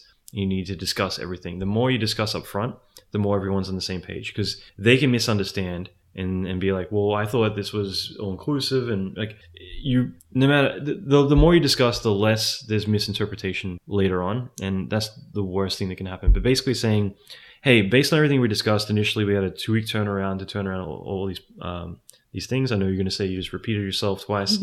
So to put out all of this content, based on the revisions we've had and the way this project is scaled from what we initially discussed to what it is now, before I can continue, not, hey, I did the work, now I'm actually discussing money, but before I can continue, I feel like the workload has changed drastically. And because of that, I feel like this is more within the budget of what you're now bringing to my attention. If this is not within your pay scope, if basically if this is something that you can't afford, then what I can do is X, Y, Z. So you give people options. Basically, because this happens in movies all the time, and I've had some amazing like stories where projects have gone to shit, where all it took was you going to the producer and saying, we can do all the things you want, but it's going to cost an extra $500,000. Or if that's not on your budget, then we can do this, but it's not going to be as good. I'm happy to do either. Just let me know. And that way they can make the decision. And so many times I've had clients come to me and basically say, I want all these things. And then you say, great, well, that's going to be an extra $100,000. And then they say, I'm happy with what you've done. And suddenly they change the tune altogether. And it's all about communication. The more that, it's not about you offending anyone or anything like that. It's more about you giving them options. If they have options, then they can say, yes, I've actually got more money and I'm willing to do it. Or, let's keep within what we got. But the best thing is to educate them along the way as well. Like why something costs that much money. The more you can do that, the more, everyone's on the same page. And that's what it's about. Because if they don't know, then it's a huge shock to them. And I was having a conversation on the weekend with Nadell, but there's a client who came to me and they wanted like all this stuff. So I basically said $2 million. And they're like, well, this breaks my heart because I've only got, $500K to do this job. And I'm like, well, I can do it for $500K, but you're only going to get this. Right. And the reason is because of all this other stuff. The more they understood, the more they're like, okay, well, now I get it. So yeah, like what can we do within our price budget? Well, the thing is too, like with her, I remember her saying, because it was such an awkward conversation for you to have to ask her for money, but I gave her, like you said, like option, if you don't have it in your budget, well, then this is what I can start giving. Deal, right?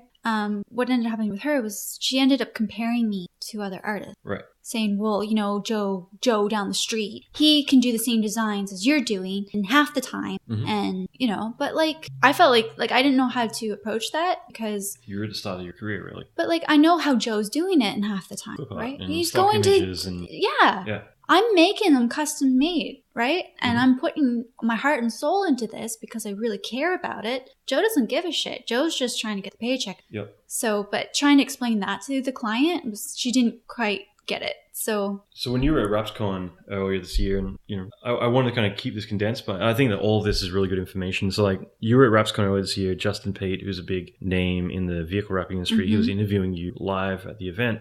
And he was bringing that up that you're one of the only people making custom wraps in the industry. And like, everyone else is going on Shutterstock and all these other places. And you say, oh, I want this thing. They go and get really dumb generic camo, like camouflage. And they go in and get, you know, a bit of carbon fiber, get a little bit of this and this. And they throw it together, throw some filters on top, and it's done. I mean, I'm not. But you are custom developing. I'm not shitting on that either. Like, no, you got to work within the boundaries you got, and like it takes talent to take something like, just say, Shutterstock images and in getting a bunch of them, putting them together and making it work. Like, that takes a lot of talent. So I'm not, with clip art and stuff, I'm not hating. Like, I have a job right now where, again, it's commercial business. Yeah, you get 3 hours to knock out a design. You have, 15 different cars coming in 1 week. There's no way you're going to custom make all those cars. But if they come to you saying, I want a custom job and I've got the budget for it, then you go and you make something special. And but that's where you spend the time, where you have one client, but you're getting paid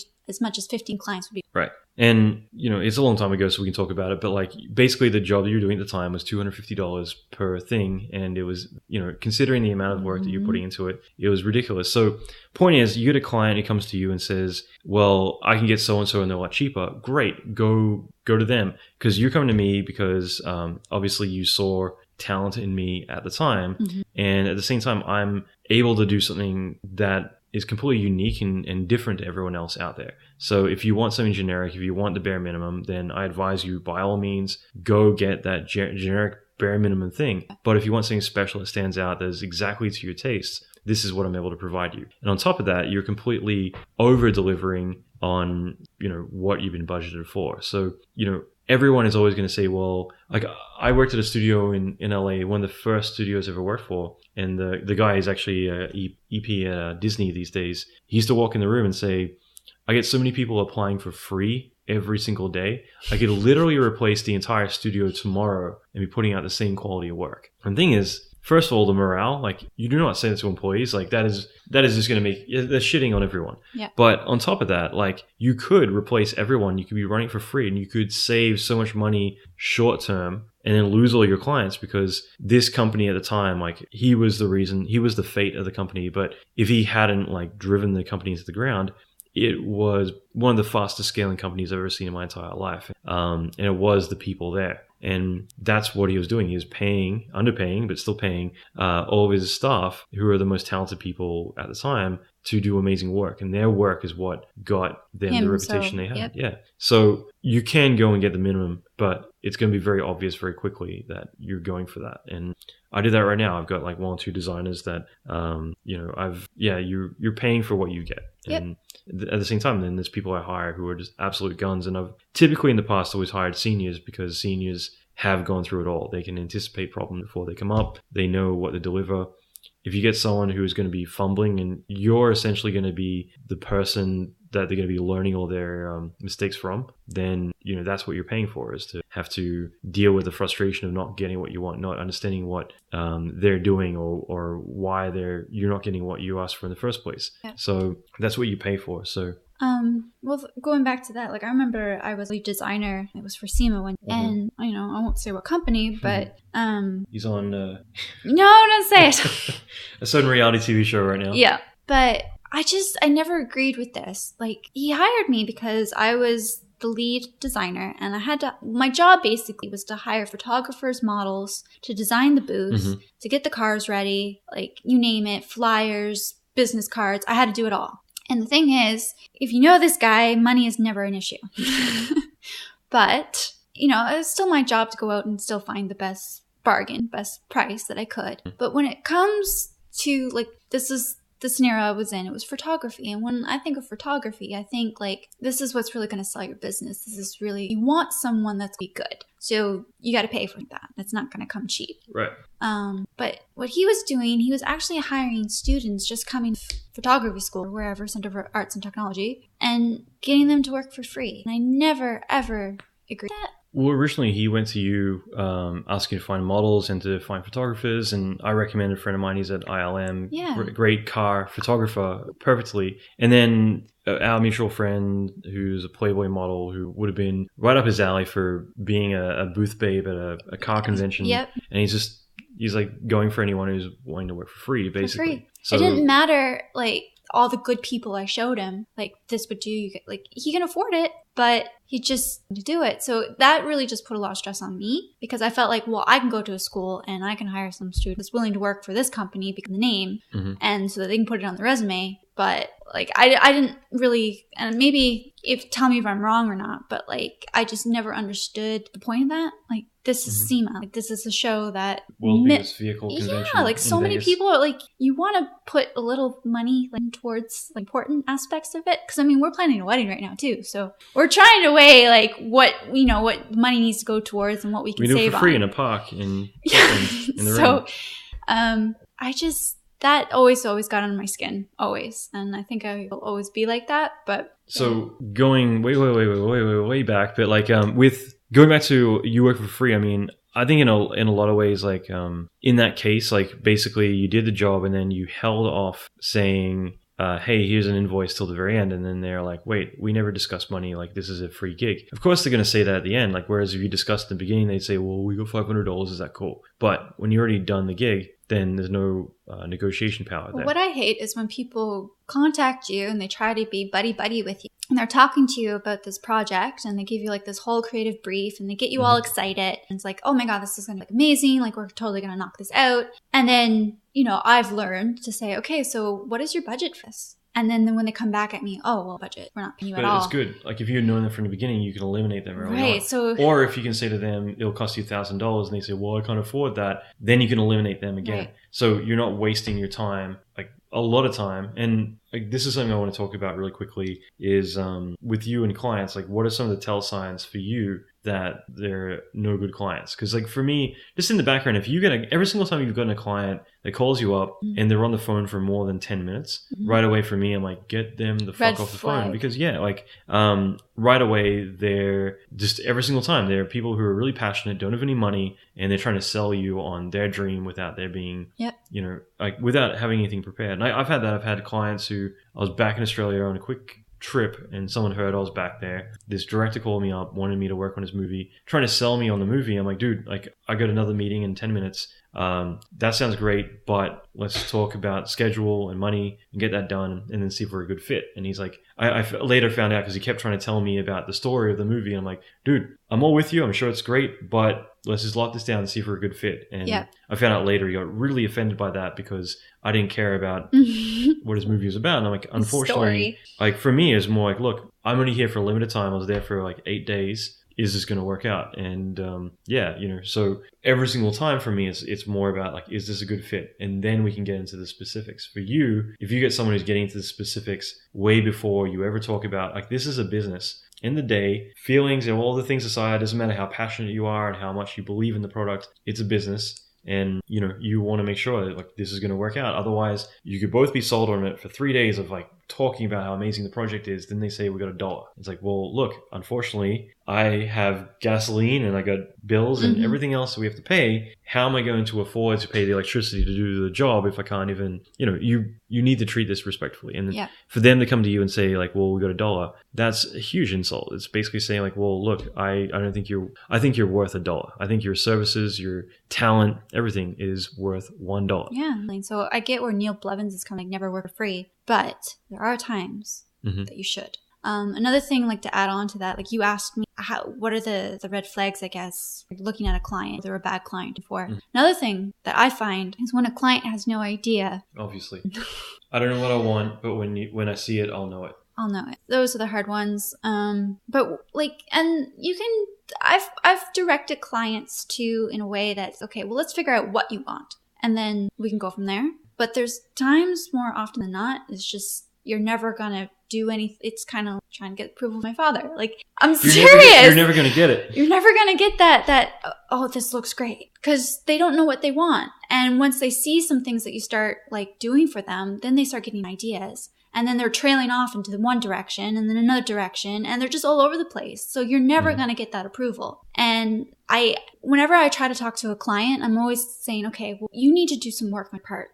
Right? Like you got to go do some research. If they get angry and say, this is your fucking job, which they do. Yeah. I've gotten that a lot. These are the people I don't even want to work with. And I won't. I'm done. And let me interrupt for 1 second to say that here is the really pivotal part, because there's a few times you mentioned that like you're getting so busy, you've got your name out there at this point, that going back to Christina, the artist didn't even know she could even make a living from this. Yeah. What if I get one sale within 3 months? Now you're at a point where it's like you're turning down work. You need to scale. You need to hire artists to be able to do the work because you can't do it all yourself. And you're also choosing your clients. And like I mentioned this after we came back from RapsCon, because we talked about collaborating on a few things. I mentioned to you that if we were to collaborate and you got more business, you wouldn't be able to handle it. Yeah. And that's where you need to start looking at the next level. Otherwise, like everything goes to shit. I know that personally doing too much at once, is a huge hit. So the thing is that like that is the scale in itself, that like you start out, you be humble, you say yes to everything. You want to get to a point where you're starting to get to now, where you can start to pick and choose your clients. You can start to pick and choose the jobs. You have the experience to be able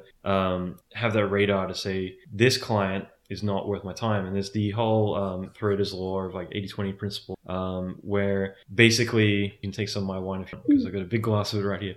Basically, you want to look at the 20% that are bringing in the most income, and you got to look at the 80% that are taking up all your time and not giving you that much ROI, return on investment. So for you, you're starting to get that point where you can start saying, well, I've got certain clients like InChain Design and all these other ones that have been loyal to me, have been 90% of my money, and the kind of clients and the relationships that you want. Then you've got this small percentage of people that might be coming in, wanting to pay $200, but they want, and this is where the whole 80-20 principle comes from, is that they might be 20% of your income, but they're going to take up 80% of your time. And so these are the people who are the vampires, that they come up with $200, but they want all your time. And whereas you got this other client who's paying through the teeth, and they trust you, they know what you're going to do, they know how to communicate with you, you built that relationship. They can say in 1 hour, like, this is what I want, and then give you 1 or 2 bits of feedback at the job. And this is where VFX or anything else, this is how I work. I find those clients. And like I had that recently again, where I had this job which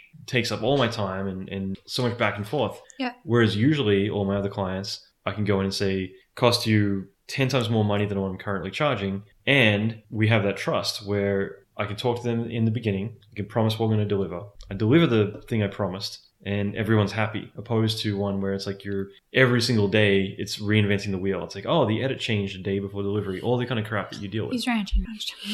But you did amazing. But it's exactly what you're kind of going through right now as well, where you're going to have clients who, like I said, $200, but they take up all your time. Or you get one client, $2,000, and it's 2 or 3 emails and you're done. And that's where the things change. My best clients are the clients that, okay, I kind of see a vision. This is what I sort of want. You can mix this and this and this. Put maybe this color in it. And you hammer them questions, you align, and then, you both know what you want. I think my vision will come to life if you can just put it together so that I can see it. And I do it, and then they're like, oh my God, yes, like this is exactly, It's because they communicated with me and they were very clear and concise as to what they wanted. I've had clients that I've really upset and pissed off, and they're just like, I don't get it. You do all these great, amazing designs for, Sally, but why can't you do it for me? And it's just because you're not clear as to what you want. Mm-hmm. I'm lost. Synergy, baby. The people that get the best designs from me are the ones that really, and honestly, I hate when clients are just, they're not nice, please and thank you, go a long way, because I am a human. And I had that recently. I don't give a shit. I got thick skin, but I had a client, my producer, who I got 3 thank yous over 2 months. Yeah. And after a while, it's just, again, I don't need that. I don't give a shit about that. But after a while, it's just dude, learn to talk to people. You know what I mean? So I got a thanks last night. Oh, you got the thanks? I got thanks. Oh my gosh. Thank you, Allan. Celebrate. Three words. So, but yeah, for me, I don't need that. Like I'd rather someone not beat around the bush and just get the point. Allan, I need this fucking done. I actually thought about this. Sorry, I am going to rant for a second, but I thought about this because I had the same client 11 years ago. And I remember there's times where like, there was one job where I didn't screw up. I sent like a wrong render and the job was due 3 hours beforehand and, or 3 hours later. And, you know, for me, like that's where I don't beat around the bush. I said, fuck, I'll get it done. And then an hour later is done. But when you don't know how to wrangle someone, like for me, like every single day, I'm like, thank you.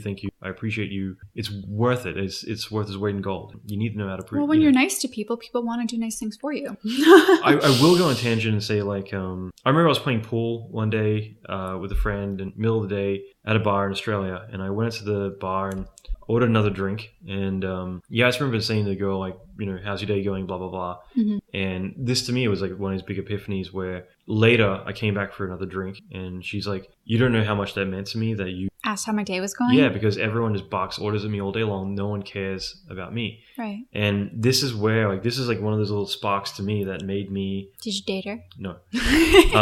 No, Australia. But this is one of those things that it sparked a bit of a thing in me about showing appreciation to people, like not being like, hey, give me another drink. Yeah, when you show like common human like decency towards a person. I don't get it. Sometimes it's like, I think there was like a comedian and she was a lesbian. She was saying all these women out there, because there's so many men that they just don't ask how their woman was doing that day. If you guys want to, you know, get laid or whatever, just ask her how your day's going. It's so easy. And it was a comedian, but it was funny in that aspect, gay, and it's just, I don't know, I guess women have more of emotions or feelings than men do, but I'm not saying that. It's just, you know where I'm going. Actually, I will say, like, in the past couple of years, I've started to ask people, I noticed this about myself, I say, how does that make you feel? But because, like, that instantly switches from surface level responses to people need to actually switch that off and say, well, actually, and this is men and women, it actually kind of taps into them thinking, well, actually, this is really shitty and I didn't expect this and blah, blah, blah. And yeah, I mean, again, I think all of this is relevant because it's personal connections, personal interactions. And it's so worth it, like any industry, because I think communication by far, number one skill on the planet you need to have is to be able to actually communicate with people. Yeah. And and I'll go back to my story for a second to say that this is all bar related, but like, but honestly, like the more I interact with people, just saying like, hi, please, thank you, the more I get like free. You're going to sneeze, aren't you? No.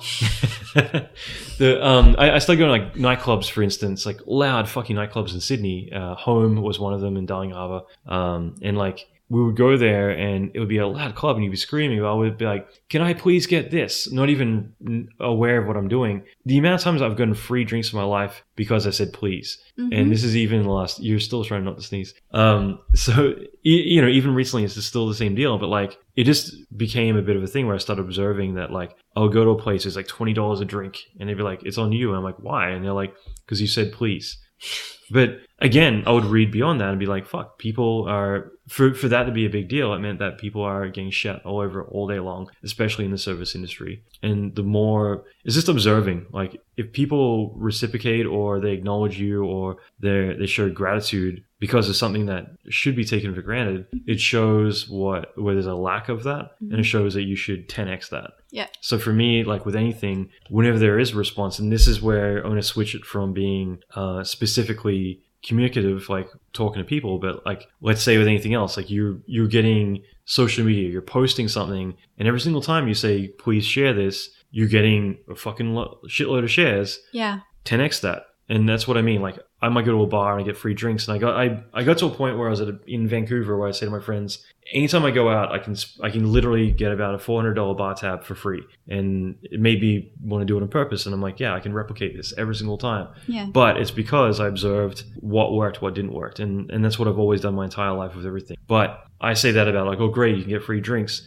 but it applies to getting laid. You say, how's your day going? Kidding. But when it comes to your work or anything else, like if clients start to trust you because you say, look, you start to be real with them, and you notice like, holy shit, as soon as, okay, you today had a bit of an altercation because you went into a place and they're being completely standoffish. And then you're honest with them. You say like, look, here's the situation. And like, look, all I'm doing is I'm asking you to help me out. It switches. and you say, fuck, if I'm real with people instead of whatever, Because I went in there, I was really stressed. I was really angry. I was really upset. And the woman behind the desk or whatever, she could tell, like, so automatically her defense was like, okay, well, this girl is just aggression.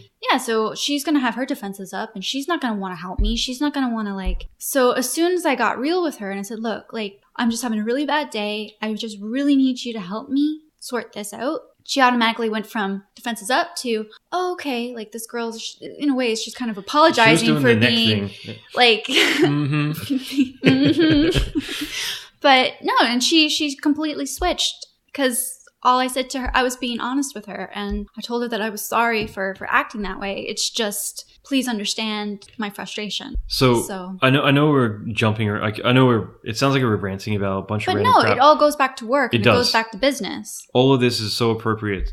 It's applicable to everything that we're doing. And the same thing if you were able to be real with someone about situations instead of like, look, I look back at any time I've fucked up in the past, and I think that like if I were actually to communicate to the people around me like what's going on or whatever, then it would be a whole different tune. I without getting specifics, like basically it is like every single thing I look back on, like if I were able to communicate what was going on, I think it would be a very different thing. So like me being 18 or whatever, and me mimicking the one person that like I think everyone thinks is cool, but it turns out is the fuck up in the company. I mention that because there is like somebody when I was like 18 years old that I was mimicking every step of the way, and then realizing later that like that had a huge negative impact on how people saw me. Then realizing like, look, I was 18 and everyone seemed to be clapping at this one person. I end up being the douchebag as well. Yeah.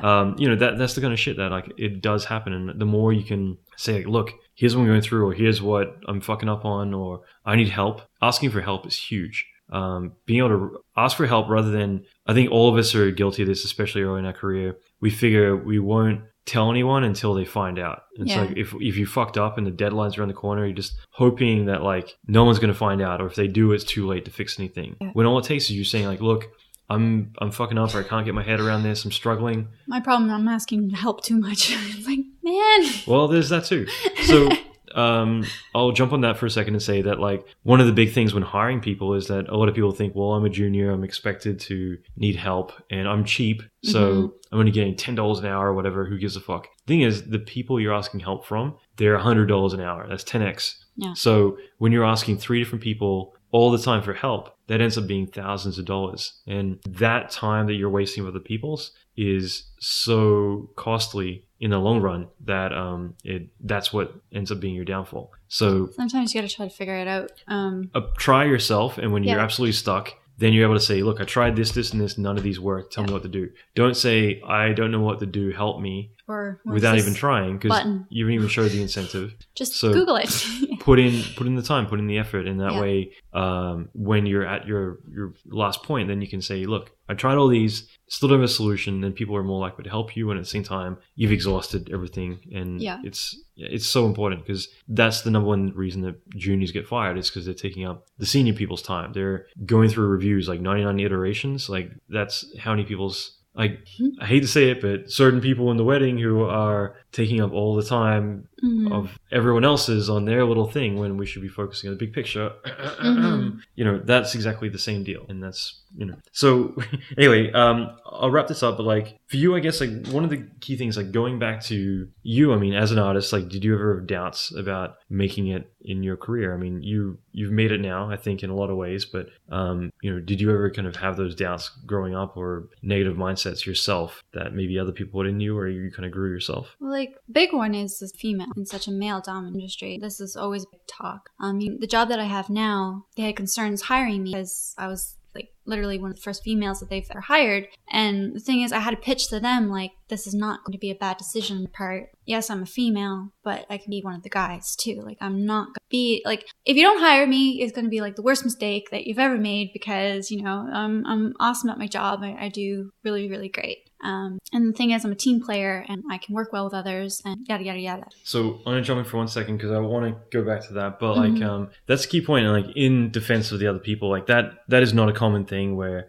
basically you're in a situation where your employer was like, we don't know if we want to hire you because you're female. Yeah. Which is so illegal. But at the same time, like it goes without saying that like take the female out, apply it to anything else. Like it's really fucked up. But basically it came down to the fact that they hired one female. This is your industry that you're currently working in is more of essentially like an auto. They had a bad experience from what I was told. But they're essentially like a body shop. It's not the same as like going to work in games or film. Yeah, or and they anything were like worried, we bring a female in and the boys are, they're doing the men talk, or like how's she going to react, or if I'm going to be wearing revealing shirts, or, just they didn't want that attention in the shop. And right. And they hired one person who basically was there for a day, got fired, tried to sue them because she was fired as a girl and blah, blah, blah. And that was their experience. However, again, like it doesn't justify it at all. Like you cannot decide to hire or fire someone just because of their sex. But I feel like in the auto body industry, it's a different mindset, and it's very, I keep referring to it as cavemen. Well, you got to think mindset. Too, like this company, they're a very close niche. Like everyone that works there is family, right? And they haven't hired anyone in a very, very long time. So to have someone new come in, they needed to make sure that I was going to get along and that I was going to work well. Otherwise, if I didn't, they don't want me. Right. Plain and simple. And I can respect that. So, I mean, I like to think that I'm a very friendly, outgoing person, and I want it to be part of the team, and working for such a talented company. Yeah, I'm not going to start any drama. I'm not going to I'm going to go in there and do my best. But from the previous experiences that they've had, then I can understand where they're coming from too. So to a degree. I don't 100%. I do within the boundaries, but still, it's biased. Like you could be Chinese, you could be black, you could be 100 other things, and that could be a factor, then that's not okay. But like I said, auto body, I feel like caveman industry. So, but have you experienced much sexism in your industry? Yes. Okay.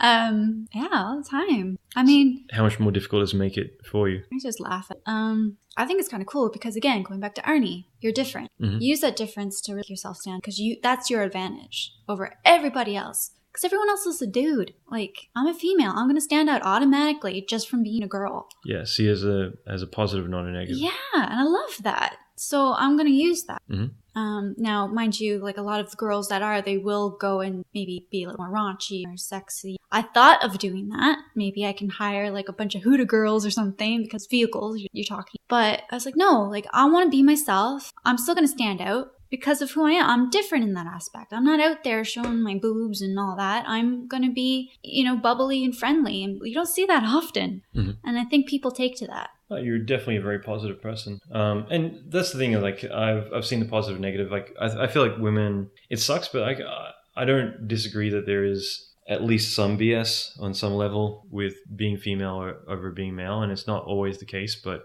there's definitely a contrast. You're not accepted the same way that you are if you're a guy going into any of these male-dominated industries. Then you go in as who you are, whereas a female, you're either going to get special treatment or you're going to get negative treatment, which is still classified as special, both. Positive and negative. But then I know females who are the negative as well. They'll go in and they end up really giving women a bad name, and I've seen in my industry plenty of times. That's what happened with the shop I just got hired with. Yeah. This woman gave every other girl the opportunity to work there a bad name. And a mutual friend of ours, Kat Evans, I want to get her on the podcast soon. Yeah. Neil Blevins' wife, just because I think she's very opinionated in a good way, and I think that it might be interesting to kind of get her perspective on a lot of that, being in the industry for 15 plus years. So, but yeah, I mean, I think that, there's always contrast to everything, and I think you got to take things with a grain of salt. Like, I'll say being Australian, like I never would have expected coming here that pretty much, I won't say every week, but like it happens so often, like, oh, you're Australian, like you guys are all criminals, you can't be trusted. And it's a bit of joking, but like the fifth time it gets brought up in one seating, and it's just like, okay. I get it, like let it go, like, okay, you're basically saying that all of us are, it's just stupid shit that people do. And it's just, I think most people aren't even aware that they're even doing it, you know what I mean? And like going into your industry, like as a female, like it's not going to be as straightforward as just rocking up and saying, hey, I'm me, accept me for me. It's going to be either special treatment, like people are going to joke around you because, and like I interviewed coolest name Jamie Jeffcoat over at Bungie. I forget which episode, but she talked about this, where she got more offended when people wouldn't make the jokes that they make because like there's a female in the room, you know what I mean? And I think that's like a better way to look at it. It's just like, look, if you're in an environment that like there is any differential treatment going on just because of a certain sex, race, anything, disability, that's completely wrong. And at the same time, like, you want to be able to like let people say like, look, be your fucking self. Like, don't like put up a guard or whatever because of who I am. Work right now, like I see that. Like I can tell like the guys, like the guy talk. You know what I mean by guy talk. They are watching what they're saying. Like I can tell because you've told me that you've like, there's certain things you've even told me. It's like, oh, you've kind of like, all right, what the fuck are they saying? But I think it kind of took me to kind of be like, all right, I'm going to say something funny here just to kind of break that tension so that they can be themselves around me. And I think it was like, it was like a sex joke or something. As soon as I said that, they're like, oh man, like, yeah, she can take a joke. Like, she's cool. Like, well, I said to your boss on that cruise that we're on in LA, I was just like, look, because he told me like my biggest concern with hiring Christina was just that we're all guys and we've never hired a female, blah, blah, blah. And I was like, look, despite how you dressed that night, because you dressed really elegant, like in general, like, look, she dresses in a hoodie and jeans. She's one of the guys. She's worked around guys the whole time. Like, this is who she is. So it's not like, it's not a big deal. And that's what I mean. Like, I think a lot of people might have like certain things built up in their mind that you have to overcome. And as soon as they realize that, they're like, oh shit, yeah, you're a normal person like everybody else. Yep. Come on board. And like, it's what you perceive too. Like I know my Facebook profile, for instance, I had a photo shoot done and it was real sexy and and I love doing that because I feel like a woman, a girl, and I want to do those things. It was an art shoot that you want to do, like where you want to be covered in paint and the whole deal. Sure. But I know like other guys could probably see that as, oh wow, like do I really want to hire this girl? Like, I don't know. But I feel like too, when you have certain images like on your social Instagram, if it's just cute photos and smiley, happy, people are going to want to you in a selfie day and showing your tits and all of that, right? It's just how people... Well, yeah, I mean, it goes both ways. Like, it doesn't matter if you're male or female. I mean, I do think that I'm getting deja vu. Like, I was thinking about this like earlier this week, but it's lost to me now. But like, I do think that you got to be careful about social media because people do check that. Even today, like, I ended up, like looking up my designer, a couple other things. Well, like, you look at your social media. Well, I remember like way back when I haven't, and I probably should. It was beer. Okay, so that's different. That was actually I've never really talked about it, but like that was a huge sociological experiment. Yeah. Because I'm about to get this like printed on my wall, like perception is reality, but like I wanted as an experiment just to see whether I could carve out a certain lifestyle and whether that would ripple through everything. And like it was hilarious. Like I had people at Blur and all these other companies like gossiping about me. Like it got to the point where this is going back before you and I, but like someone wanted to date me and asked me, was asking around about me, and like I heard all this secondhand from her, but it was basically like, Allan, Allan can't keep Allan can't keep a relationship. Allan likes to party a lot. There was like a few other things that came in. They were all like really, like they're all stuff from people who never even met me. Right. But it was all this like third or fourth or fifth hand information about like rumors about Allan McKay. Yeah. And it's just like, the fuck, like where is this all coming from? But it's all, I heard from so-and-so this, and it's like, well, who's the so-and-so? It's like, well, he actually heard it from so-and-so who heard it from so-and-so. Yeah. But the thing is, this is exactly how it all works. And like for me, the whole beer and drinking thing was, I purposely wanted to carve out a lifestyle as an experiment just to see how people would react to that. Yeah. But it was also like, I wanted to later do podcasts on, not a podcast, but like talks on certain things. And like, I wanted to see like whether people would be interested in that. If you paint this lifestyle of like me going around in helicopters and yachts and partying in 5 different cities in 1 week, all that kind of stuff, then, it was complete media manipulation for fun to see what would happen. And I would get people posting all the time, dude, I want your lifestyle. This is amazing. I want to be you. Like all this kind of weird shit. And like, I did it all for fun. Like my tagline was homeless with dollars and a passport. Yeah. But that was totally true. Like I literally had no home. I stayed in hotels. I traveled wherever I wanted to go, did whatever I wanted to do. Like you remember, we flew to Sydney. I worked on 5 feature films. I worked on Need for Speed, Star Trek, a couple other ones, all from my laptop in a hotel. Yeah. Accessing computers in LA, scripting the whole, just doing what I need to do. And like you do all that stuff. And like for me, I just want to prove that like you don't need to do this traditional mole people lifestyle of sitting in a dark room with 10 other people at 4 a.m. You can have the lifestyle you want. And I just want to see if people would actually kind of magnate towards that. And like it was a fun experiment, and yeah, I definitely different lifestyle to me now, but it was just interesting to see what came of that. And like, yeah, people gossiping, people creating fabricated stories, like just all this shit. It was just shows kind of like how bullshit the world is in a lot of ways. Anyway, but to wrap things up, I mean, I guess for you, what would you say about like you building your name? Because like I will say, for me, going to RapsCon is one of the biggest conferences in the world for vehicle wrapping. It was pretty big, like 3M, Avery Dennison, like all these big companies are there doing what they do. And a lot of people don't think it was that big, and then they see everyone that's gone and cars and everything. Oh damn! Like I gotta go next year. It's like a couple of $1 million of luxury cars sitting there. No, it's cool, and like that's the thing is like my perception of you is that you're doing really well, and like every day I'm hearing all about you and your career, but it wasn't until I went there and like people were just coming up left, right, and center like, you're Christina Burton, and there's us on the yacht. We went to that thing, and I'm like, hey, I'm Allan McKay. I love that story.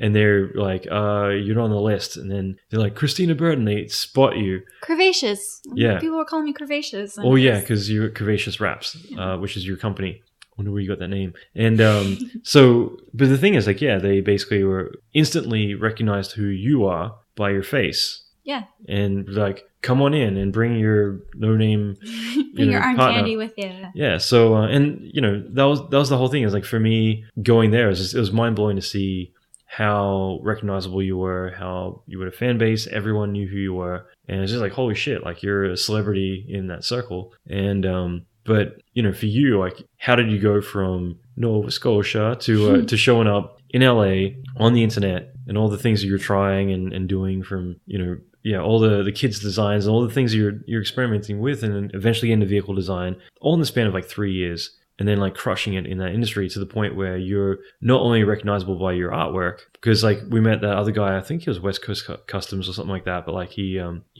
knew all about you from your work. But then there's other people who, they knew your face right away. They're like, oh, I know you're Christina Burton from Curvaceous Wraps. It was kind of embarrassing because like you have people coming up to you and they knew who you were, but who they were. Yeah, but it happens. It happens, but I'm terrible with that stuff. It's just like, I want to be friendly with everybody. I want to be friends with everybody. And to say like to somebody, you must be following me. Like, you just gotta say, oh, hey, thank you so much. Yeah. And I think I'm still learning that too. I don't know like how to really handle that.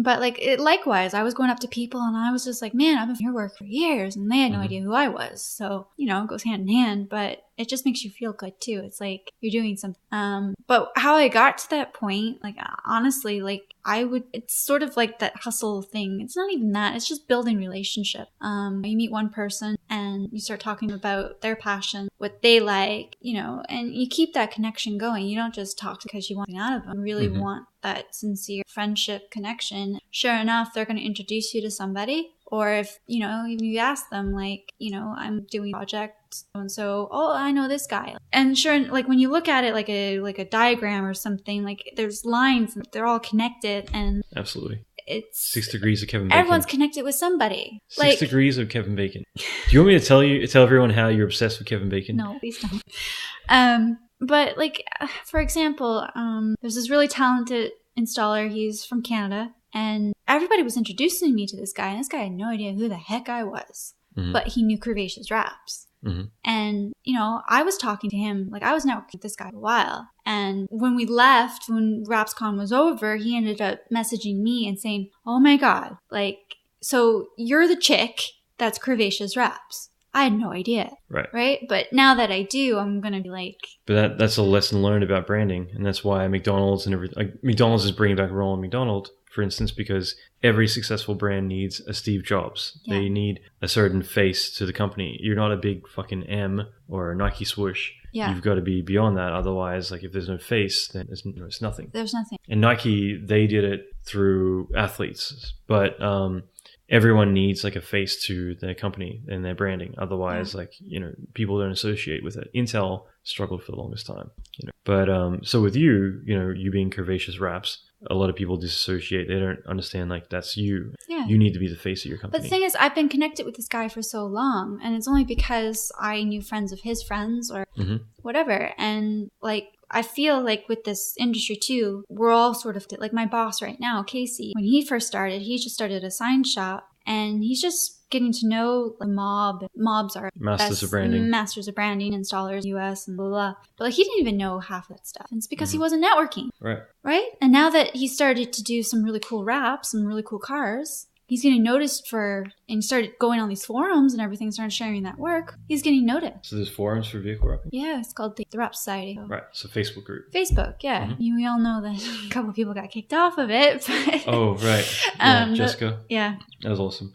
So, yeah, I mean, I think that's really critical is the whole branding aspect and networking. So for you, I think this is an important thing just to mention is that as artists, we always hear like, you got to go networking. It's like, well, where do you go networking? You go to network at conferences. And people are like, fuck that. Like, I'm going to go and dress in a suit and go to a conference and then I go and have a cocktail in my hand and be like, so what do you do for a living? And jerk each other off. It's not like that. So for you, especially being someone who's shy, and I purposely came as I'm Candy and I refused to like, there were a few people who were eventually at a conversation where like, holy shit, like, 3M and all that crap. Like we want to shoot stuff hire with you. Yeah. It's like, no, I'm here for her and you can't afford me. So yeah.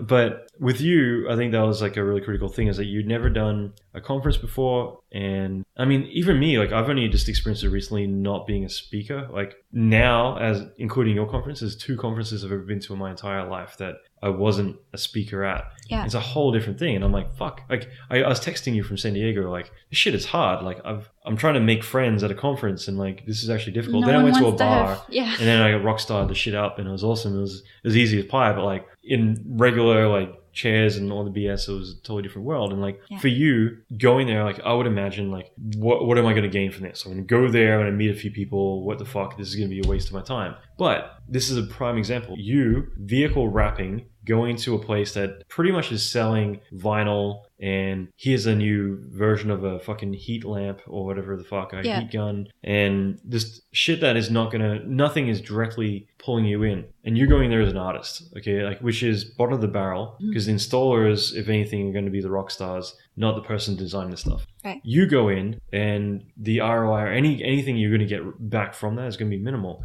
But you met hundreds of people. You left with so much business, and even this week, today, I'm still getting business. Yeah. Today, a couple of people. This week, plenty of people. You're getting so much business from that touch, that little bit. So, like for you, what was your experience like going to your first ever conference? In vehicle wrap design. Well, I was excited. I was really nervous too. Because again, like that shyness, like I'm still fighting it. I think I'll fight it for the day I die. But just to kind of overcome that and just go up to people. I mean, that's the point of the conference. Like I have it in my head like, okay, the whole point of it is to talk to people. So go and do that. But I guess I was just getting intimidated because I was looking at everybody else, look at the guys and they're just kind of thing. And, like everyone seemed to know each other. And I felt like a complete stranger in a sense. And I was nervous too because I had to talk. Yeah, you were being interviewed and you were presenting artwork. That was going through my mind. Like I have to talk. So I just had so many things at that point in time go in my mind. And you were kind of pressuring me to go up and talk to these people. And we're standing there and it's like, hi, I'm the director of 3M. And I'm like, motherfucker, go up. This is a person you need to talk Fucking talk to that person. What the fuck? I'm physically pushing you like, go the fuck up. Yeah. Hell and I yeah. just didn't know how. But I mean, again, it's practice, right? So, hello. So you go up to one person, you practice on them, might go horribly wrong. It's just like dating. Right? But then you go to the next one. And the more you do it, it gets a little easier and a little easier. So, but the cool thing is too, like, because I was networking online, I met somebody that he was willing to take me around. And I was going to bring that up. So what's his name? Ingram. Yeah. Great, because I would have fucked that up.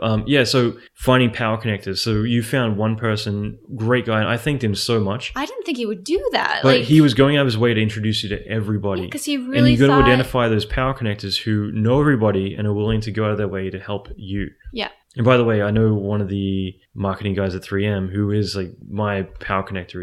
He's the one who introduced me to Eddie Murphy's people. Okay. So, but yeah, he works at 3M now. So he messaged me while you're at that thing and he's like, oh, I didn't know she's into that. I should hook you up. Yeah. So we got to do that. Cool. Write it down. Okay. But, no, that was really great because without him, I wouldn't have met half I met. Yep. And I don't think because I met those people and then they were going out, I was invited to all the parties then, and now I'm getting to meet more people. Mm-hmm. So it just kind of snowballs from there. But it was such an experience that Thinking about it, it's in your mind, you don't think it's going to be worthwhile, but unless you go... Got to be in it to win it, right? Yeah.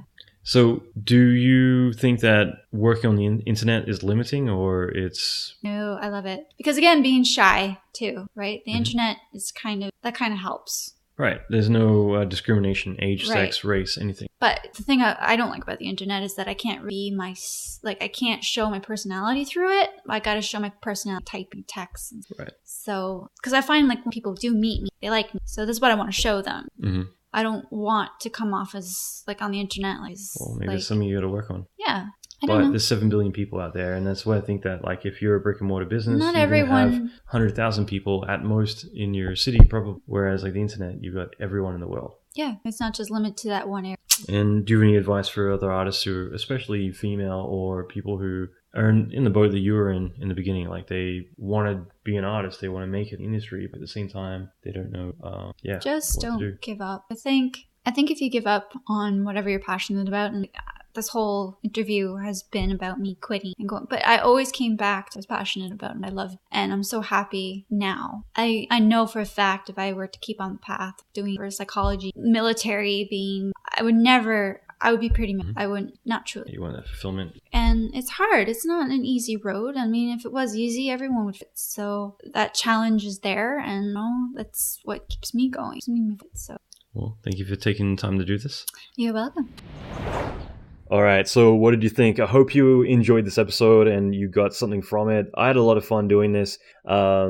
Obviously, it's a bit different talking to your partner about all this kind of stuff, but at the same time, I thought this was really fun to kind of share her story, just because I've had a front row seat kind of watching the evolution of her career. And again, that pursuit of trying to make others happy and sacrificing your happiness and what you want to do, hoping that you'll get that acceptance from others in the long run. And again, I think that, always you got to do you and not really give to everyone else. Put yourself first, and not in a selfish way, but by aligning your needs and finding others that align their needs with yours, you get that momentum. And when that happens, that's when you get that fulfillment, that happiness, and that allows you then to have the time to help others as well. Rather than trying to make other people happy, because you're never, ever going to ever really make those people happy in the long run. The more you give to other people, even selflessly, it's usually filling an empty void, I always feel. And because of that, I think that this is one that I think that we all can probably relate to. And I also think that, like I said before, finding those mentors and distancing yourself from those anti-mentors, I think is really critical as well. The same thing goes for a lot of you who are not doing what is really your calling in life. You're focusing on a career that's stable, that maybe people have told you that this is a real job and you need to go and do this, and work is not meant to be fun, all those sorts of things. And work isn't always fun. Work is work. You're bartering your services for a intermediate thing such as currency that you can then trade for what you want in life. And that doesn't mean that you cannot find and hopefully make a living from the thing that you do find passionate about in life, like that you really care about. And I think that's the key thing, is that if you're not getting that satisfaction from what you do, if you're not finding that outlet in your day job, I guarantee that you're going to be doing it in your spare time. That hobby, that other thing, the thing that you get fulfillment from, you're going to end up seeking that out in your spare time. After hours, you're going to be going and doing that thing. Why not actually make that your living? It might take some sacrifice. It might take you having to face those fears and plan ahead and really put in the time to make it happen. But in the long run, trading up the thing that you despise and that you don't find fulfillment in for the thing that you do is going to free up more in your life to do other things, because you're not sacrificing your life to something else that is essentially giving that emptiness. It's not filling up that satisfactory tank that we all need to have. So hopefully that makes sense, but I think it's so critical for a lot of us. So I really urge you to check out the show notes, allanmckay.com/99. And there you'll be able to find all the information, notes, links to Christina's work. I got to say that, not being biased, but she's a very talented and amazing artist, and I think it'd be worthwhile checking out some of her stuff. Follow her Instagram, whatever you want to do. But at the same time, there's really great notes that cover a lot of what we talked about and summarizes a lot of it as well. So check it out there, allanmckay.com/99. And I'll be back next episode 100. I've got something special brewing. I'm going to leave it as a surprise, but this is going to be a really fun episode. So check it out. All right, so that is it for now. So until then, that is it for now. One thing I will mention, I've gotten a lot of really amazing emails. I'm still trying to reply to a lot of them, but I read everything that I get, and I try my best to respond when I can. And but looking back at 100 episodes, if you've gotten a lot from this podcast, if you've gotten a lot from the episodes, from the guests who've come on, from a lot of the solo episodes that I do, and I'll be doing a lot more of those very soon, I'd love to hear from you. I'd love to hear any experiences, any results you've gotten from listening to this podcast, anything like that at all. Feel free to shoot me an email, amckay@allanmckay.com. So AMCKAY@ALLANMCKAY.com. I'd love to hear from you. Again, this sort of thing is why I do the podcast and why I'm always putting in a lot of time, a lot of effort to put this together. So that being said, I'll be back with episode 100 next week. Until then, rock on.